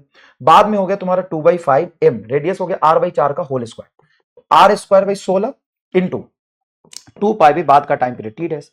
2 पाई से 2 पाई कैंसिल होगा, 2/5 एम से 2/5 एम कैंसिल होगा, आर स्क्वायर से आर स्क्वायर कैंसिल हो गया। ये है तुम्हारा फाइनल टाइम पीरियड, तो फाइनल टाइम पीरियड हो गया 16/24, और ये बोला 24/x है टाइम पीरियड। क्या बोला है? The period of rotation of the earth becomes 24/x। एक मिनट मैं गलत लिख रहा हूं, 16 टी डैश बराबर 24, 16 टी डैश बराबर 24, तो टी डैश बराबर आ गया 24/16, और ये बोला 24/x, तो x की वैल्यू 16 आ गई। बताइए, कुछ चीजें टफ लगी हो तो बताइए, टफ लगी हो तो बताइए। ये सवाल देखिए, two disc of moment of inertia I1 4 kg per metre square, moment of inertia दिया है, दूसरे का मोमेंट ऑफ इनर्शिया दिया है, about their central axis normal to their plane, rotating with angular speed 10 radian per second and 4 radian per second respectively, are brought in a contact face to face with their axis of rotation, then loss in kinetic energy. तुम बताओ, JEE main 2024 का सवाल तुम खुद फोड़ दोगे कि नहीं फोड़ दोगे? डायरेक्ट सवाल है, देखो तुमसे ये नहीं बोला कि किधर घूमना है, तो सेम डायरेक्शन में घूमता हुआ मानोगे। एक 10 से एक 4 से, तो 10 - 4 6 हो जाएगा तुम्हारा रिलेटिव एंगुलर स्पीड, खत्म। 6 हो जाएगा तुम्हारा रिलेटिव एंगुलर स्पीड, खत्म। ये देख जेई मेन 2022, देख जेई मेन 2022, ये सवाल एकदम सेम नीट जैसा है, same as neat, same as neat. देख क्या है, a thin circular ring of mass and radius R rotating with angular speed 2 radian per second वहां पे ओमेगा दिया था, इसने ओमेगा की वैल्यू 2 दी है। In horizontal plane about a vertical axis plane and passing through the centre of the ring if the two object each of mass M attach gently to the opposite end भाग। क्या करोगे बताओ, क्या कर लोगे इसमें? ये सवाल देखो, circular plate rotating horizontal plane about axis passing through the centre perpendicular to the plane with the angular velocity a, person sit at the center having two dumbbells in the hand, when they stretch his hand the moment of inertia of the system becomes triple। अब देखो कितना आसान बोल दिया, if E is the initial kinetic energy of the system then final kinetic energy। देखो कितना आसान बोल दिया कि तुमको आदमी को तुम्हें बिठा दिया और डंबल वंबल फैला दिया, लेकिन वो change in moment of inertia बता रहा है। तो I इंटू ओमेगा इनिशियल बराबर I इंटू ओमेगा फाइनल। तो इनिशियली मान लो moment of inertia I, angular speed omega है, बाद में ट्रिपल मोमेंट ऑफ इनर्शिया आ गया। ट्रिपल मतलब 3 गुना मोमेंट ऑफ इनर्शिया हो गया, तो एंगुलर स्पीड कितना गुना होगा? आई से आई कट गया, ओमेगा फाइनल हो गया तुम्हारा ओमेगा बटा 3। और काइनेटिक एनर्जी बॉडी का होता है half I omega square pure rotational motion. Omega 3 गुना कम हुआ तो काइनेटिक एनर्जी 9 गुना कम हो जाएगा। तो पहले के कंपेयर में काइनेटिक एनर्जी 9 आंसर आ गया। JEE main 2023। जेई मेन के सवाल आप 4 लिए कि नहीं 4 लिए, ये बताइए। जेई मेन के सवाल आप 4 दिए कि नहीं 4 दिए? ये जेई मेन 2011 का भी सवाल है और नीट का भी सवाल है। ये नीट का भी सवाल है। ये सवाल थोड़ा टफ है, लॉजिकल है, इसको करते हैं। चलिए, मैं चाहता तो इसको छोड़ देता, छोड़ो यार कौन कराएगा टफ सवाल, लेकिन ईमानदारी से आपको मैं ये करा देता हूं। ऐसे सवाल आए तो आप घबराना नहीं, सवाल पहले आराम से पढ़िए। क्या कह रहे हैं? Circular platform mounted on a frictionless wheel, मतलब इस व्हील से एक सर्कुलर प्लेटफॉर्म माउंट किया है of radius 2 meter and its moment of inertia about the axle is 200 kg meter square। मतलब इसकी moment of inertia 200 kg meter square, radius इसका दिया है हमें 2 मीटर, ठीक है। अब 50 kg man starts on the edge of the platform and begins to walk along the edge of the speed 1 meter per second relative to the ground, then time taken by the man to complete his revolution। अब ये आदमी यहाँ पे खड़ा है और ये चलने लग गया मान लो 20 स्पीड से। जब 20 स्पीड से चलने लग गया तो इसको पूरा चक्कर काटने में कितना टाइम लगेगा? तो पूरा चक्कर काटने में सर बड़ा आसान है, time is equal to 2 pi R बटा वेलोसिटी ऑफ मैन, हो गया खत्म। लेकिन प्रॉब्लम क्या है कि ये फ्री टू रोटेट है, इस पॉइंट के अबाउट ये घूम सकता है। जब ये चलना शुरू करेगा तो व्हील पे पीछे धक्का मारेगा तो व्हील इस पे आगे धक्का मारेगा, मतलब इस पर भी टॉर्क लगा, व्हील पे भी टॉर्क लगा, जिसके वजह से इसके चलने से ना जितना एंगुलर मोमेंटम लेके आगे घूमेगा उतनी एंगुलर मोमेंटम से व्हील पीछे जाएगा। अरे हाँ सही बोले हो सर। अब तुम पूरे सिस्टम को अगर मानोगे मैन प्लस व्हील, तो मैन प्लस व्हील पे टॉर्क 0 है, तो सर इनका एंगुलर मोमेंटम कंजर्व कर दो। हाँ, सिस्टम का इनिशियल एंगुलर मोमेंटम जैसे बम फटने वाला हो गया, पहले सिस्टम का इनिशियल एंगुलर मोमेंटम कितना है? मैन और डिस्क दोनों रेस्ट में 0 बराबर मैन का एंगुलर मोमेंटम प्लस डिस्क का एंगुलर मोमेंटम। ये बात समझ में आई कि नहीं? हाँ सर ये बात तो समझ में आ गई। अब एक बात बताओ, यहां से मैन का angular momentum man point mass जैसा है, हाँ, तो इसके एंगुलर मोमेंटम को जब मैन पॉइंट मास जैसा है, डिस्क के कंपेयर में ये सर्कमफ्रेंस पर बैठा है, तो अकेला सर्कमफ्रेंस पे बैठा हो तभी दिखाई देगा ना जब डिस्क के कंपेयर में ये बहुत छोटा हो। तो इसका तुम एमबीआर एंगुलर मोमेंटम लिख सकते हो प्लस डिस्क का आई इंटू ओमेगा बराबर 0 कर दो। ठीक है सर, आई ओमेगा को उधर ले जाओ, तो एम मास ऑफ मैन बोलो कितना है? 50। वेलोसिटी बोलो कितना है, कितने से चलना शुरू किया? 1 मीटर पर सेकंड से, 1 इंटू रेडियस बोलो कितना है? 2 इंटू 2 बराबर माइनस आई बताओ डिस्क का 200 इंटू ओमेगा। तो अब तुम इसको सॉल्व करो तो 50 दूना क्या हो गया सर? 100। 50 गुना 200, 100 बराबर माइनस 200 इंटू ओमेगा। ये कट के आएगा तुम्हारा 2 उधर ले जाए तो half is equal to minus 1/2 radian per second. अभी ओमेगा हाफ का मतलब क्या है? ओमेगा हाफ का मतलब है कि हाफ रेडियन पर सेकंड से घूमे। अच्छा ठीक है, हाफ रेडियन पर सेकंड से घूम रहा है किस डायरेक्शन में? मैन जिधर गया है उसके अपोजिट डायरेक्शन में। क्यों? क्योंकि ऑब्वियस सी बात है टोटल एंगुलर मोमेंटम कंजर्व करना। ये अगर एंटी क्लॉकवाइज घूमेगा तो डिस्क क्लॉकवाइज घूमेगा, तभी तो नेट एंगुलर मोमेंटम सिस्टम का 0 हो पाएगा। जैसे एक्सप्लोजन में एक बॉडी आगे जाती है तो दूसरी पीछे जाती है। हाँ सर, अब बताओ ओमेगा किस पॉइंट का है? सर डिस्क के हर पॉइंट का। सर्कमफ्रेंस पर जब आदमी बैठा है उस पॉइंट की रिलेटिव स्पीड कितनी हो जाएगी ओमेगा की वजह से? तो v बराबर सर आर ओमेगा लिख सकते हैं। आर बोलो सर 2 है, ओमेगा बोलो माइनस हाफ है, तो कट के ये क्या -1 मीटर पर सेकंड आ गया। अब डिस्क पीछे की तरफ -1 से चल रहा है और आदमी 1 मीटर पर सेकंड से आगे चल रहा है। आदमी 1 मीटर पर सेकंड से आगे चल रहा है, डिस्क 1 मीटर पर सेकंड से पीछे घूम। अगर इसी डिस्क पर बैठ के मैं इस आदमी की रिलेटिव वेलोसिटी देखूं तो बताओ क्या हो जाएगा? दो चीजें जब अपोजिट डायरेक्शन में चल रही। अच्छा सिंपल सी बात है, एक बात बताओ, सिंपल सी एक बात बताओ, इसको ऐसे घूम के आना है। अगर डिस्क रेस्ट में रहता तो इसको पूरा एक चक्कर लगाने यहां पे आना पड़ता। अब ये आगे जा रहा है, डिस्क भी पीछे घूम के आ रहा है, तो रिलेटिव स्पीड डिस्क के रिस्पेक्ट में देखोगे तो v रिलेटिव 1 माइनस ऑफ -1 क्या 2 मीटर पर सेकेंड हो जाएगी। हाँ, टाइम लिख लो 2 पाई, आर बोलो सर, आर 2 मीटर, स्पीड बोलो सर 2, कट के क्या 2 पाई सेकेंड आंसर आ गया, खत्म। 2 पाई सेकेंड आंसर, ये तुम्हारा आंसर। बताइए एकदम इजी और आसान लगा कि नहीं लगा? सर एकदम इजी और आसान है, कोई इसमें टफ जैसी चीजें नहीं है। क्लियर, समझ में आया तो जरूर कमेंट बॉक्स में बताइएगा मजा आया कि नहीं आया। ठीक है, thank you so much, bye bye, धन्यवाद।